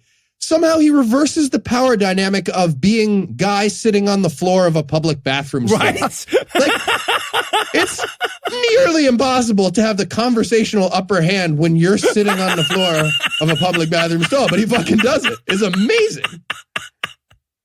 No, he does. All right, so, and then as he's leaving, Sean's like, "Hey, Cello guy, what's your backstory?" And Cello guy's like, "Not quite yet, bro. It's still Act 2. Yeah, so homeless pickpocket's going to go find more love in his life than Heath. That's great. That's fine. He's going to go on a date. To be fair, he has actively pursued a woman, so that's on you. That's true. I've walked around some hospitals. I toweled my dick down yesterday. You don't know. Leukemia, man. And I would like to tell you what happened in the rest of this scene, except my in-laws were so upset that the cello wasn't being played. Like, they had a very active, very long conversation about what they would play, what kind of cello they thought it was. Again, if I can get a Patreon goal going of commentary track from Anna Bosnick's parents, we will make millions. What would they play if they were homeless cello people? Well, they actually started to play it. They both got out their instruments on either side of me as I watched this film and started to play it. They started to harmonize with a tune they imagined a character in a movie would be playing. All right. Well, I guess we're going to have to call that the break for Act 2 here, because I have to recover from that information. I've met these people. It's funnier if you've met them. But first, let me give Act 3 the hard sell. It's funny either way, but yeah, it's better if you know. Will Charlie play his fucking cello already? Shouldn't he at least occasionally be tuning it? Do Anna's parents listen to the show, or am I just wasting my time? Find out the answers to these questions and more when we return for the cheese corn conclusion of My First Miracle. This summer, from the studios that brought you a series of unrealistic romance movies, novels, and TV shows which seem deep because the characters are dying. I will absolutely call your phone. I'm just asking, have you looked for it at all yet? No? Okay, can you look? You found it? You found it. Okay. Comes the first realistic love story to prepare a generation. Okay, great. So if you don't care at all, I'm saying let's get pizza. You just said you had no preference. Why? Let's get pizza then. Okay. Thai food? Chinese? Indian then? Yes, I would like Indian. That's why I said that. Because the next generation of lovers deserves a fighting chance. Hey, I'm at the supermarket. What do you mean by a cheese thing? No, I don't know. That's why I'm calling. Just say any word that comes before or after cheese and I will buy it for you. Any English word. This summer, Love Actually. Thing cheese. Noun cheese. Hey, podcast listener.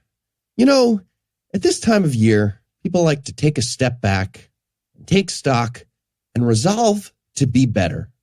And, well, we here at God Awful Movies can't tell you if you need to read more or lose weight or stop hitting your dick with a hammer. There's one New Year's resolution you should take up, and that's giving us money. That's right. We know what it's like to listen to podcasts. You refresh your feed, and there's our show every single week. But none of that can happen without you and your money. So this year, make a commitment right now to go to patreon.com/godawful and pledge as little as $1. You'll get a commercial optional version of the show up to 24 hours before anyone else, sometimes even more. You'll get access to 30 bonus episodes we've done on secular movies. And higher level patrons get free Christian movie bingo cards sent right to their door. Or free VIP tickets to our live shows. But most of all, you'll be making a commitment to being a better person. Because the best kind of person is the one that gives us money. Give us your money. Give us your money. Please give us your money. Please give us your, seriously, please give us your money. Patreon.com/godawful. Because if we don't have money, we will die. We will. Hey guys, you finished recording that New Year's thank you message for the show? Yep. Yeah, I just finished it. Yep. Awesome. Yep. Thanked everybody. We just put it in. Dropped it. And we're back for more of this shit. When we last left our hero, Sean was getting ready for the big date, and we're going to rejoin the action with Angelica counting down the minutes until she can see her smelly hobo again. She's so not subtle. She's like, I think I'll go for a nice 2.5 hour walk. You know, just take out the outside. She actually says to Dad, she's like, it's dark outside, right? And he's like, that's not suspicious. No follow-up questions. No, yeah, it's dark. Go ahead. It is in point of fact dark outside, honey. All right, Daddy's going to let you do whatever it is you want to do. Yeah, she goes like, I'm going to go to the mailbox in full makeup, and I'm going to grab my jacket and coat and hat and get the mail at 9 o'clock at night. Sometimes they do a second round of the mail to just one house.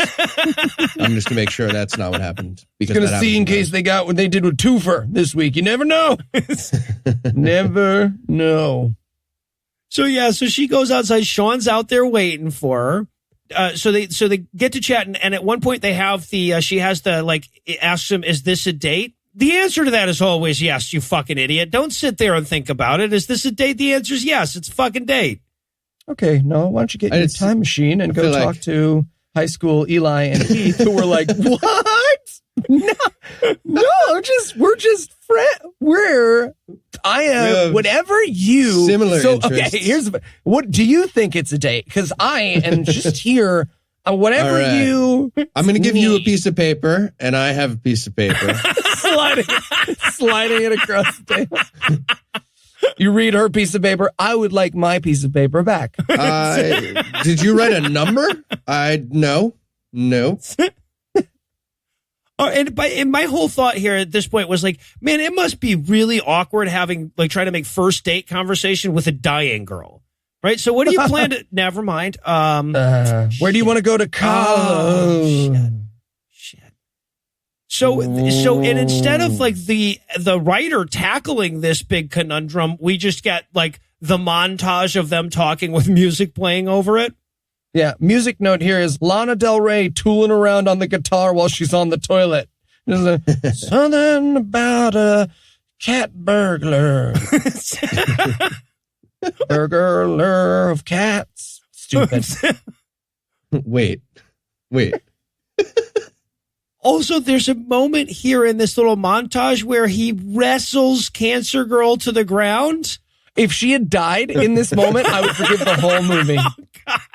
Crazy Billionaire Money, I remake this movie shot for shot, except when he tackles her, she just dies. And then he runs off, credits. Oh, it's so aggressive, too. He's like, show me your goddamn bald head right now. And he just tackles her into the snow so violently. Yeah. I was hoping they'd like start fucking so I could see like a bald vagina scarf that she also had on, but like they don't get into it. All right. So meanwhile, back at home, Mom gets home for work, and she opens up. She's like, "Oh, I see you're looking for work. It's 9:30 p.m. Really? You couldn't go on one of those night interviews? Yeah. What? And I'm like, Mom, you're getting pissed about the entirely wrong thing. Your daughter left the house hours ago, and he doesn't know where she is. he's very confused by this. He's like, yeah, no, she went out to get a pack of cigarettes. I thought she would come back. I figure, Just like my might dad. as well. Was she going to die of lung cancer? Come on. Yeah, but they have no idea where she is. So, okay, so we cut back to Sean and Angelica, and Sean is waxing intellectual about the vastness of the universe. Okay, I have a question, because this comes up all the time. When people look at the stars, why do they feel like small? Like, I get why you are. They're Right. big, Yeah. and you're physically small, but they always mean like, oh, I feel so unimportant. It's not like the stars are like making a nice statue. Meanwhile, you're sitting at home in your underwear eating cheese. Like, I get being like, oh, I am small and the universe is big, but most of the universe is just blank. I don't understand being like I'm less important because there's a fiery ball of gas a million miles away. What do they think is happening there? I love it, too, because like he goes like, whenever I look at the stars, I feel so worthless. And I'm like, dude, don't try to win the fucking worthless game with a girl dying of cancer. Give me a fucking Also, don't break. blame the stars. Yeah, right. Blame the fact that you're a half-assed pickpocket homeless guy. But this is where she explains to him, like, the complexity of the bone marrow transplant that she needs. She says, okay, I don't know if this is true or not. This is so goddamn weird. She says, well, we need to find somebody who's half Irish, half Latin. All right. One side of that is a small island off of a large island, off of a little tiny thing that we call a continent, even though it isn't. And the other one is a continent and a half, right? Why does the white people part have to be so fucking specific? It's tricky. Also, Irish people don't usually, fuck with the so. It's really... And I'm in Monroe, New York, so... My dad was drunk. He didn't even realize her last name was Cruz at the time. This is a fluke. Well, and so then he gets super philosophical. He's like, okay, so if you need a bone marrow transplant and you're not going to get one, you're going to die anyway, why do chemo? And she says, well, we allocate limited medical resources stupidly. We need some death panels, really, honestly. It's important. It's the whole thing. Heath really nailed it earlier, but... More eugenics. Thank you, movie. Exactly. Yeah. Absolutely. And then she starts crying and fucks the whole date up. He loses his boner. He's just like, oh, so we're probably not going to do sex stuff because you cried. What was that? Was that cancer crying or sex crying? Cancer crying. It's cancer crying. Nope. Nothing. Is this I'm settling for you cry? Because I like those. Well, and also this moment really explores how deeply the writer hasn't thought about this issue, right? Because she writes these lines for Cancer Girl that says like, oh, I'm so sick of trying to be brave for everyone while I have cancer and it's so awful. To which Sean says, just don't give up. Okay. That's the fucking problem, right? Succumbing to a fatal disease as giving up. That's the part that fucks these people up. That's what she's talking about right now, about not wanting to have to be brave for everyone. Look, I got this poster with a kitten on it. It says hang in there now. Just bear with it. It's mine, but you can look at it for as long as you want.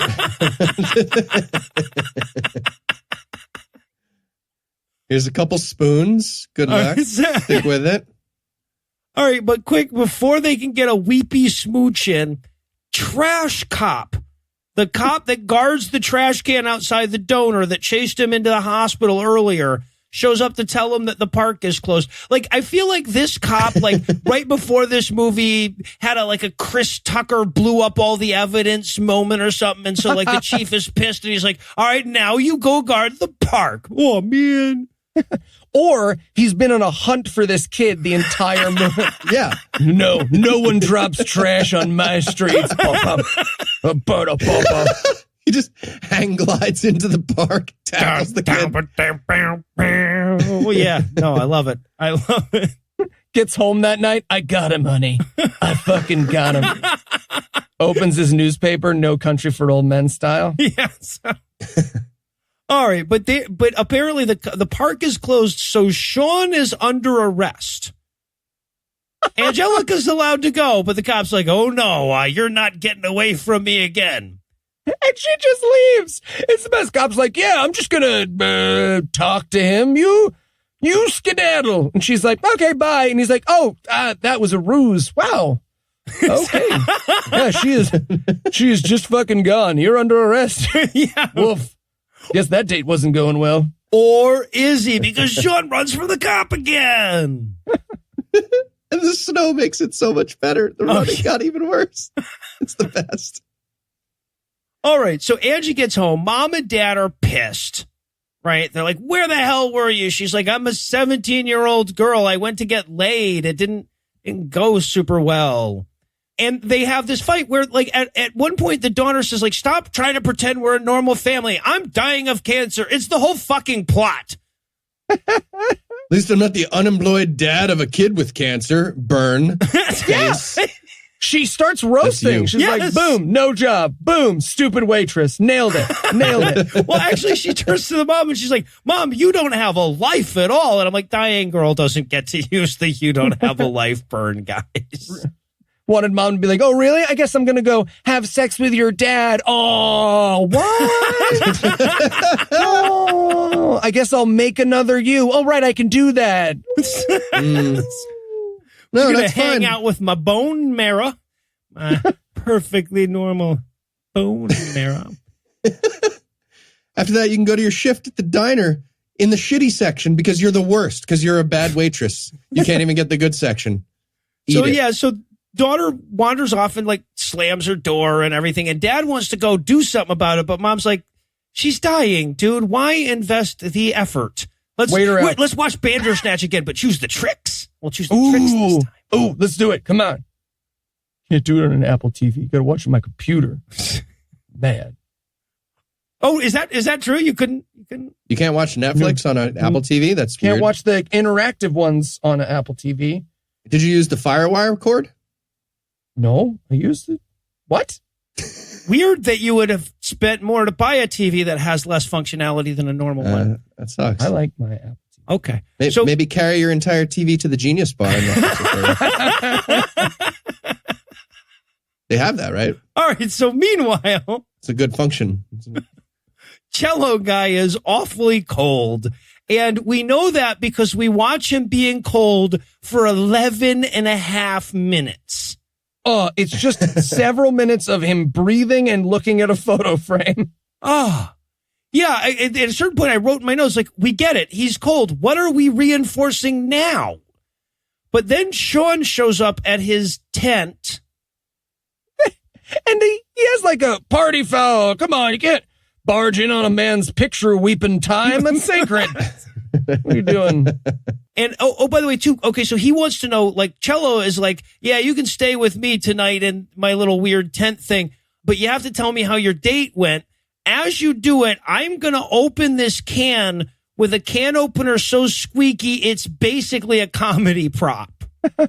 No, go ahead. Keep telling me about your date.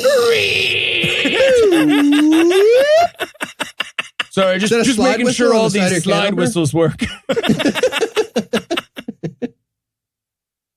All right, so Dad's looking for work in the newspaper because this movie was made in 2015. That's how people found jobs in 2015, right? The newspaper.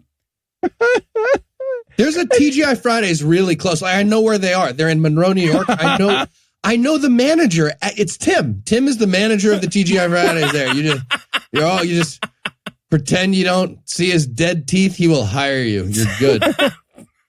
Everyone fails that interview. Find out that Tim is a listener.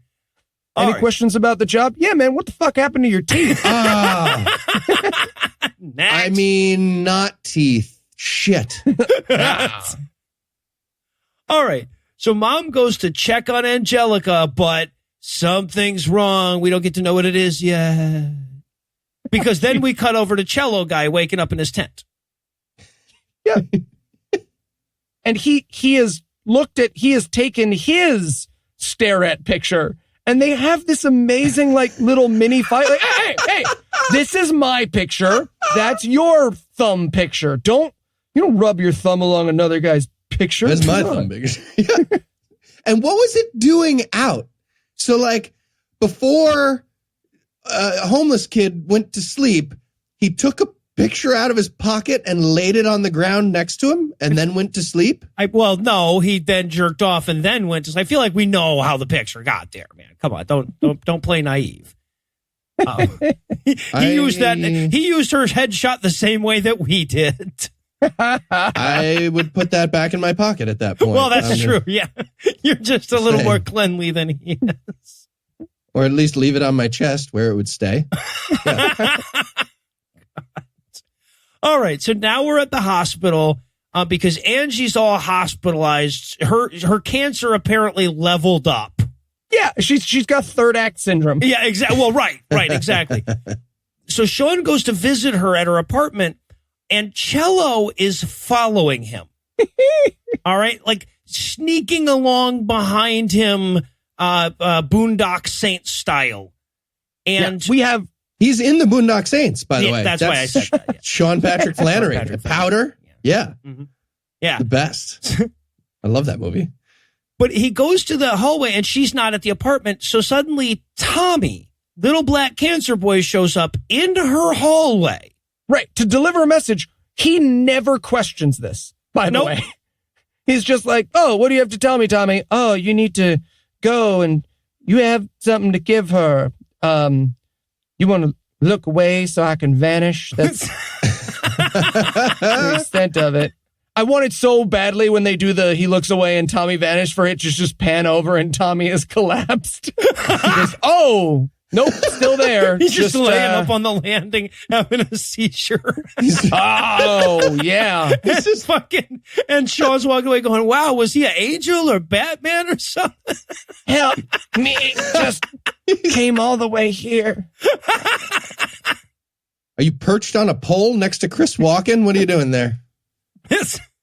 Oh, Tommy and Christopher Walken doing coke off a hooker's boobs together. Yeah.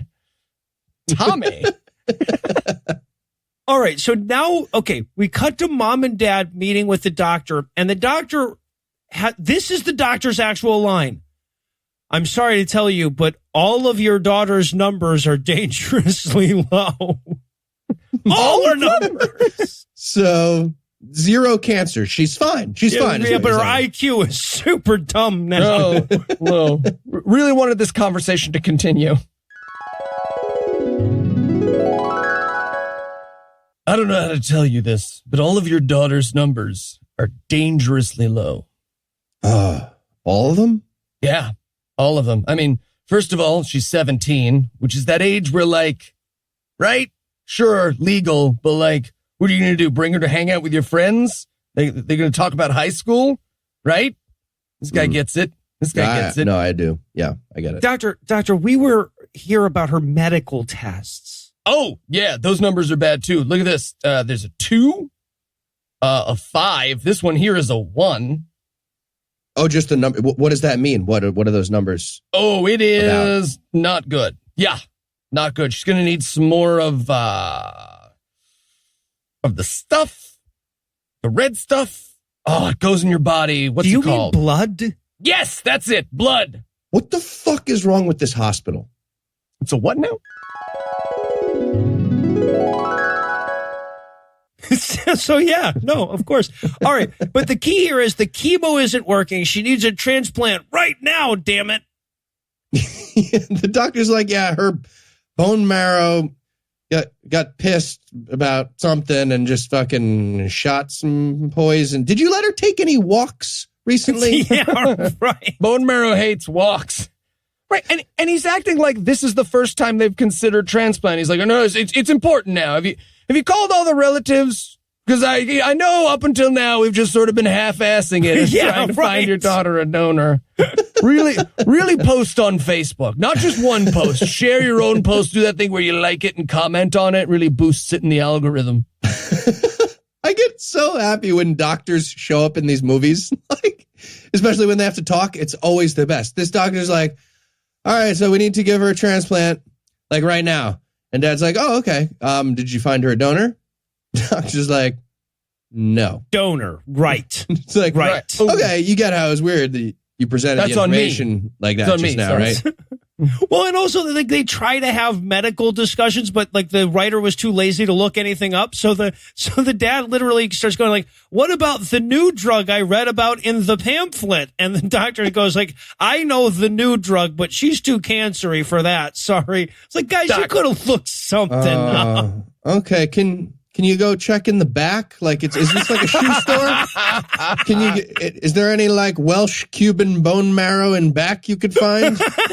Check the hole in the back, man. In the back. You know, you don't pretend you don't know that there's the back. Doc, hear me out. What if we take a white guy and a Spanish guy and we sort of smoosh them together? Smash them together. Okay, yeah. There we go. What if we get a bunch of Irish guys to fuck a bunch of Latin women? Hold on. This has nothing to do with my daughter's cancer. Step ahead of you, Doc. So, all right. So mom and dad are hovering over her near corpse, and dad's pretty sure he knows more about cancer medicine from reading that pamphlet than the doctor knows.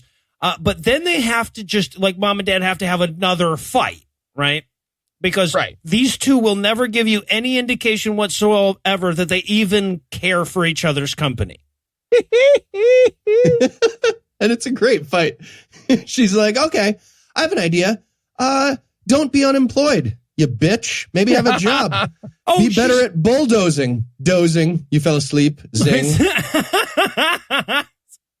But, okay, and she's like, mom's points here are so horrible, right? She's like, you always have problems, but never solutions. My daughter has cancer. Meh, meh, meh. Why haven't you cured cancer yet, you lazy fuck? All you do is come up with problems. So I just want to remind you, this is your fault. I laughed so hard when she says that. She says, I want you to know it's your fault. It is, though. He lost his job with insurance for sleeping in a bulldozer. Is that not his fault? The insurance part is definitely his fault. Yeah. But it's not like there's no medicine happening because they don't have the insurance. No, the doctor doesn't say, we've got, because again, that would be stakes. They're just fighting about the insurance because they're like, look, she's going to die and the bill is going to be, twice, 3 times as high? You asshole. Right. Yes, exactly. It's not like insurance would allow them to do something that they wouldn't otherwise be doing now here. Yeah. All right. So dad storms off testily, and as he's walking out, Sean's coming into the hospital, and Cello is still following him surreptitiously. He's sneaking by. There could be like a cartoon boink, boink, boink. Oh, boink, he might as well be carrying a little bush with him and shit. Yeah. Pans to him. He's like, I'm the one providing that music. I have the cello. Okay, and so this is just a great demonstration of how little attention the writer is paying to their own fucking movie. Because when Cello walks to the hospital, he's following Sean, but then he sees Angelica's dad and starts following him instead. Now, Cello has no goddamn way of knowing this is Angelica's dad. He just likes following. Right, he's just into following people now. He got distracted. That guy looks interesting. Yes. Ding, What's ding, he doing? Ding, ding, ding. Dude, you should switch keys if you're going to follow me. I think I would be a different key. Okay, so then, this is maybe my favorite moment in the entire movie. Dad's feeling bummed, so he goes to get in the car, but when he goes to open the door of the car, the door handle literally rips off in his hand.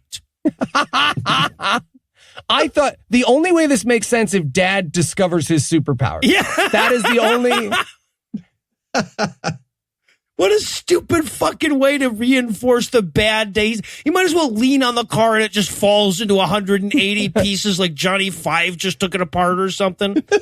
He turns on the car, sets off the EMP in his pocket by accident. Oh, right. Yeah. Motherfuck. I'm having a bad day. Why was I carrying this in my pocket? Stupid. All right, so dad wanders off. He goes to guess where? A goddamn church. Now, at first he can't get the door open, and I'm ready for him to just rip the door handle off of that as well. But no, Black Hodor comes out right before he has to kick his way in Jason Statham style. And the priest says, hey, man, what were you doing to my door? And he's like, I wasn't having sex with it at all, is what I was doing. Nothing. So, you want to come inside? Sure. You got any handles in there? No, we'll figure it out together. Yeah, so the priest brings him in and he says, here, let's have a third act talk. And he's like, I could really use a third act talk. So dad tells the priest, I don't have insurance, so my daughter's going to die because America is utter and complete shit. Yeah, it's wonderful to see this priest like readjust his game plan. He's like, oh, what's got you down? And he's like, my daughter's dying of cancer that your God gave her. Ooh, okay. So let me start about mysterious ways. You know mystery? You know ways? Okay. Have you heard of the Johnson Amendment? It's pretty much we're getting rid of it. So like we're allowed to do what we want. And we... Yeah, so the priest is like, hey, don't listen to your wife. She's wrong. It's not your fault. It's God's fault. Speaking of which, would you like to worship him while you're here? The guy It's the best. Yeah. Hey, Mark, real quick, I know you're doing a little monologue about your daughter. How would you feel about switching religion? Like he's trying to get you to sign up for the rewards card as you're cashing out, He's just like, well, you're here. It'll save you 15% on this purchase. And Stop. No, I already pushed the decline button on the credit card machine. Okay. Well, no, I canceled it. I have a button over here that cancels that. So you have one more shot. What were you saying? You needed like bone marrow or something like that? We have a charity thing for let me check if anybody put some bone marrow in the collection plate this week. No. What is it? It's kind of yellow? Is it yellow or red? I think it's red. I'm useless. Yeah. Okay. So now Tommy comes to visit Angelica in the hospital, right? She's like wakes up from her stupor in the hospital and Tommy's there and he says, hey, I brought you the charm bracelet that you gave back to Sean. And she says, why would you do that? And he says, it'll matter in another give it 3 scenes. It'll make sense. Oh my God. He's just like, trust me, riddles. Anyways, I'm dead. Probably could have told you some big secrets or something, but here's a bracelet and a coincidence. Yeah, right. But he tells her, he says, hey, and Sean, when he comes, will be bringing you something. Yeah. She says, what's he going to give me? And I wanted so badly for little Tommy to just be like, the D. No, I'm kidding. It's bone marrow. Yeah.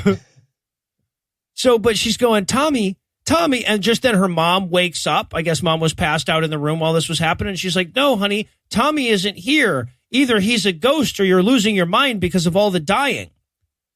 And maybe just like disappear and reappear right away if you want to prove you're an angel. That would help. That's like your go-to magic power, man. That's carrying the team. You don't have to be like cryptic about it. Let's take it seriously. It's got a message for mom. He appears. The customer at 4 is going to want that pie a la mode. If you bring it over without the ice cream, I'm going to send it back. Sorry, you don't have a lot going on. Ice cream scoop. God, right? What? No. All right. So Cello, now, as apparently Cello was hanging out in the church listening in on Dad giving his confession to the priest. So he goes back to his homeless home and he takes all of his stuff except his flask. He's not an alcoholic anymore. Oh. You keep the flask. You might. That's stupid. Yeah. Yeah, right. No, exactly. You're homeless. Sell it or something, I guess. All right. Well, but then Sean shows up at the hospital, right? And he tells the nurse, he's like, hey, I have to see Angelica. Tommy told me she was here. And she's just like, hey, I know this is super illegal. Tommy's dead. Oh, no, trust me, he is dead. We got his body. We're doing a really tasteless puppet show in the back. You want to? Did you give Hervé the $50? Because you can watch it. It's got like a Pinocchio theme. Is he tap dancing? That's offensive. All right, so but Sean's like, well, Tommy can't be dead. I just spoke to him one scene ago. So now he just starts walking through the hallways of the hospital yelling for Tommy. Yo, Tommy, this fucking bitch is saying you're fucking dead, bro. Get out here. Talk to her. And of course, the hospital, as they all do, has an enormous pro wrestler for a fucking orderly. Right? Yeah. Whoever made this movie thinks all African-American adults are double the size of a human white person. Yep, 98 feet tall. Yes. Now, I will say, though, he's got good running strategy. If the guy chasing you is more muscular than you, use a lot of stairs. He has to carry more weight up him than you do. Well, not necessarily if that doesn't apply to everyone, but yeah. But yeah, the movie seems to think that this chase is crazy amounts of dramatic. Nope. It's not, no.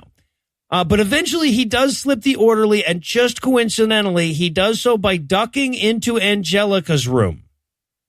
Right. And then the orderly immediately gives up. He's like, I lost him. Well, yes, I lost him right in front of this door. Damn it, where could he be? All right, what are I'm you going to go follow right? this cello guy. He seems to be following somebody else. This will be fun. Just them following each other in a circle. Blink, blink, blink. Are you singing it? I'm doing the cello. I've got a cello for that. All right, so Angie, so he comes in, and Angie says, oh, Sean, Tommy told me you were coming. And he's like, wait a minute, they said Tommy was dead. And so they both collectively realize that Tommy is twins? I feel like I'd have gone to twins first. Would she die for a lie? I don't think so. Yeah, and of course she has the charm bracelet, which means that Ghost Tommy stole this bracelet from Sean while he was asleep. Right? Yeah. And it means that, like, the kid, Tommy, dies of cancer, and he goes up to, like, the pearly gates, and God's like, whoa, just 1 second. Going to give you an errand before you get in. You're going to need to do a thing. He shows up at the gates of heaven, and Peter's like, oh, cool, Postmates is here. And he's like, no, actually, I'm a little boy who died of... No, okay, here you go, dude. And honestly, if I hear you didn't deliver this bracelet, I'm going to be fucking pissed. 1 star. I'm not afraid to give 1 star. Jesus. Anyway, back to letting this repentant rapist into heaven forever. Come on in here, big guy. You Sorry, said wait, sorry. one more thing. Scoop of ice cream. Scoop. He's gone. He's not going to say it. Fuck. You know what? I'll put it in the little messages thing. All right. So Sean and Angie are flirting at the hospital, but the orderly comes in. He's like, I figured you may have gone into the door where I lost you. Eventually I did figure that out. You got to go. It's not visiting hours. And dying cancer girl goes, but don't make him go. He's my boyfriend. I don't like labels, but he's a guy and I'm a girl. I don't know. I feel like she could have pulled the I'm dying card and got the orderly to leave Sean, right? Well, see, this movie brought up a lot of questions about that. Like, because at a hospital, you got to eventually stop giving out I'm dying cards, right? It's just like, okay, you got 2 Jellos yesterday. No, come on. Come on with me. Also, by the way, she goes, hey, Tommy said you would have something for me. And he goes, oh, what a dick. I don't. No, I have this deodorant picture of you with cum on it. I was going to give you this hearty high five. Merry Christmas. Scoop of ice cream? No. All right, so now the orderly escorts him to the elevator, and while he's there, Tommy appears, like he hears Tommy for a moment while he's in the elevator, and he realizes that the gift that he had for Angelica was in his bones the whole time, guys. Come on. That's a great twist. It was in his bones the whole time? And the way he realizes this, it's so forced. The orderly guy's like, hey, so Irish Cuban kid with plenty of bone marrow. Let's get out of here. And he's like, hold on 1 second. Yeah, exactly. So, yeah. And also we see Cello Guy's in the hospital for some reason. And he's walking out as Dad's coming back in from the church. Right. And he says, hey, man, the Cello Guy turns to Dad and says, hey, man, everything's going to be all right. And then he waddles off to not hurt anybody. And Dad's just like, I wonder if that homeless guy was right about everything being okay now. I wonder if that homeless guy is a secret millionaire and just paid off all of my daughter's medical bills with a bag of gross cash. Yeah. And which means, by the way, that either he's had just tens of thousands of dollars in cash on him this whole time, or it means he went to a fucking bank with a paper bag and said, put like 50 grand in that. I think he's recreationally homeless. Yeah, no, that's what we're supposed to get from this. Yeah. All right. Or he got all that money in like a really nice briefcase and then was like, you know what? I'm going to put this in a bag. Right. When I give Yeah. Homelessness is really my thing. I'm going to carry the theme. Yeah. But that's actually what happens. He hands a gross bag to the doctor, and we watch the doctor like being like, oh, that's perfect. That's the amount of money we need. But I wanted to watch the doctor count the money and be like, all right, well, that's all singles. This is like $300. It's like $200,000 for a bone marrow transplant. I kind of wanted the doctor to just be like, okay, no one knows I have this money but me and a homeless guy. So. Oh, look, a note. I'm going to crumple this up. And someone left me.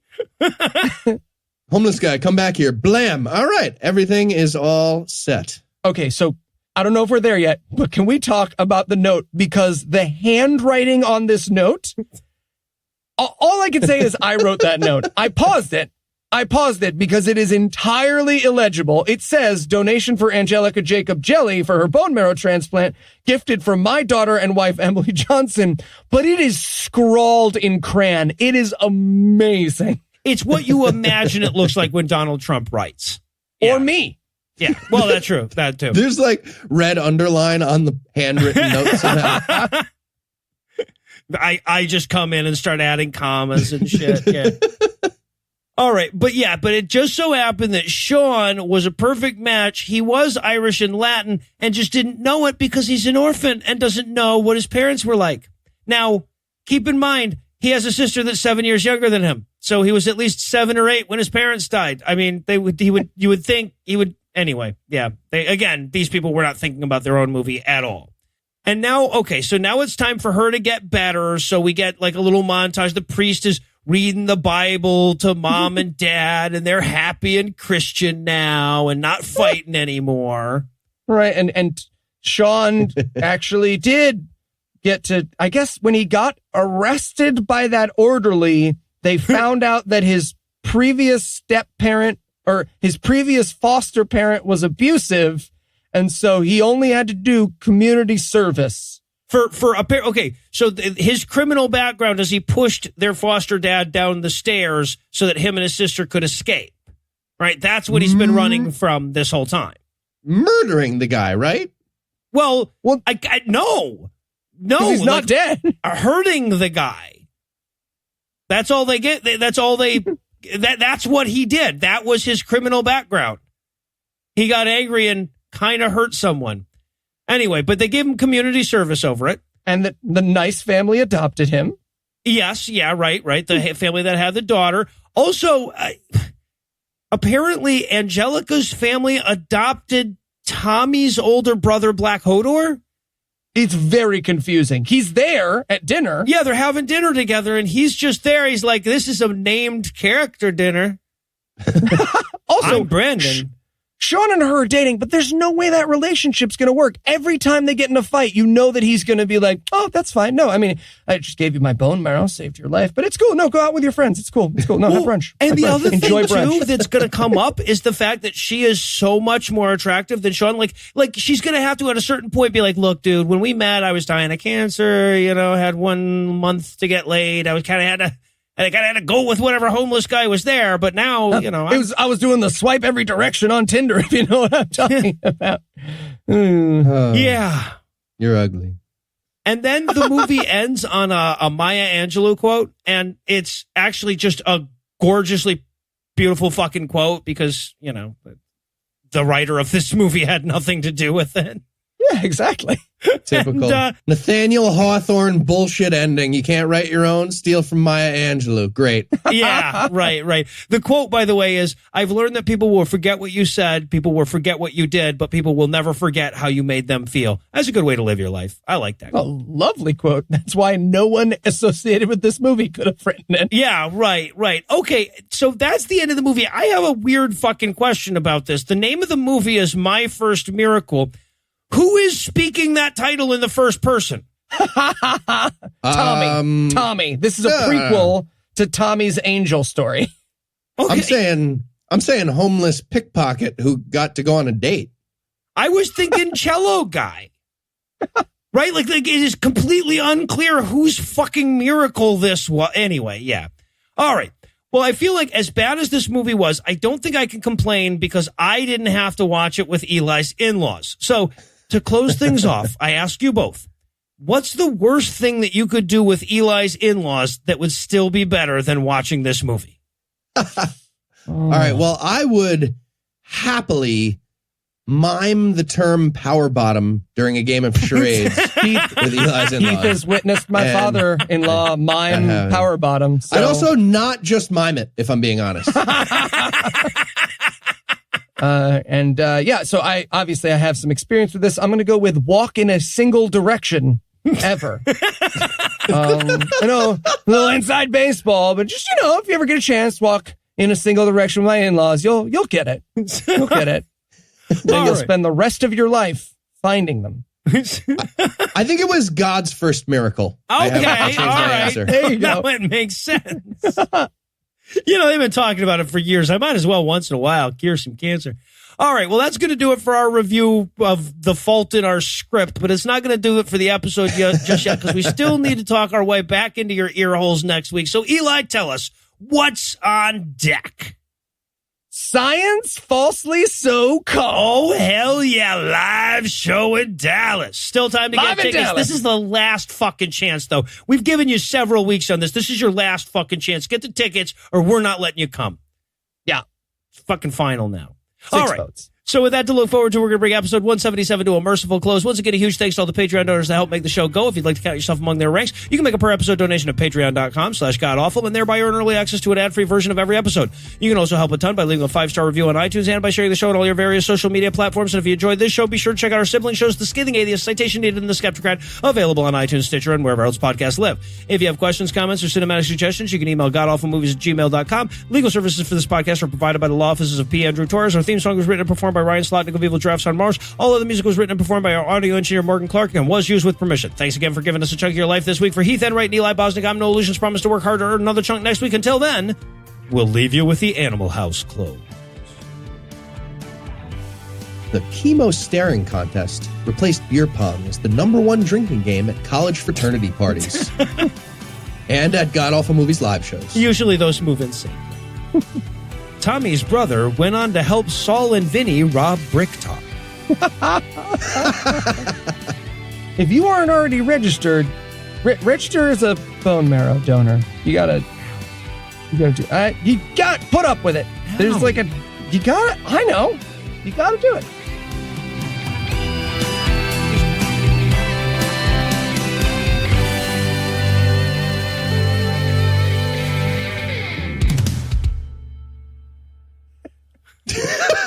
I literally remembered that I hadn't done that because of this movie and registered. I was like, oh, I forgot to do that. And I literally just went online while this movie droned in the bathroom and was like, bone marrow, go. The preceding podcast was a production of Puzzle and a Thunderstorm, LLC, copyright 2019, all rights reserved.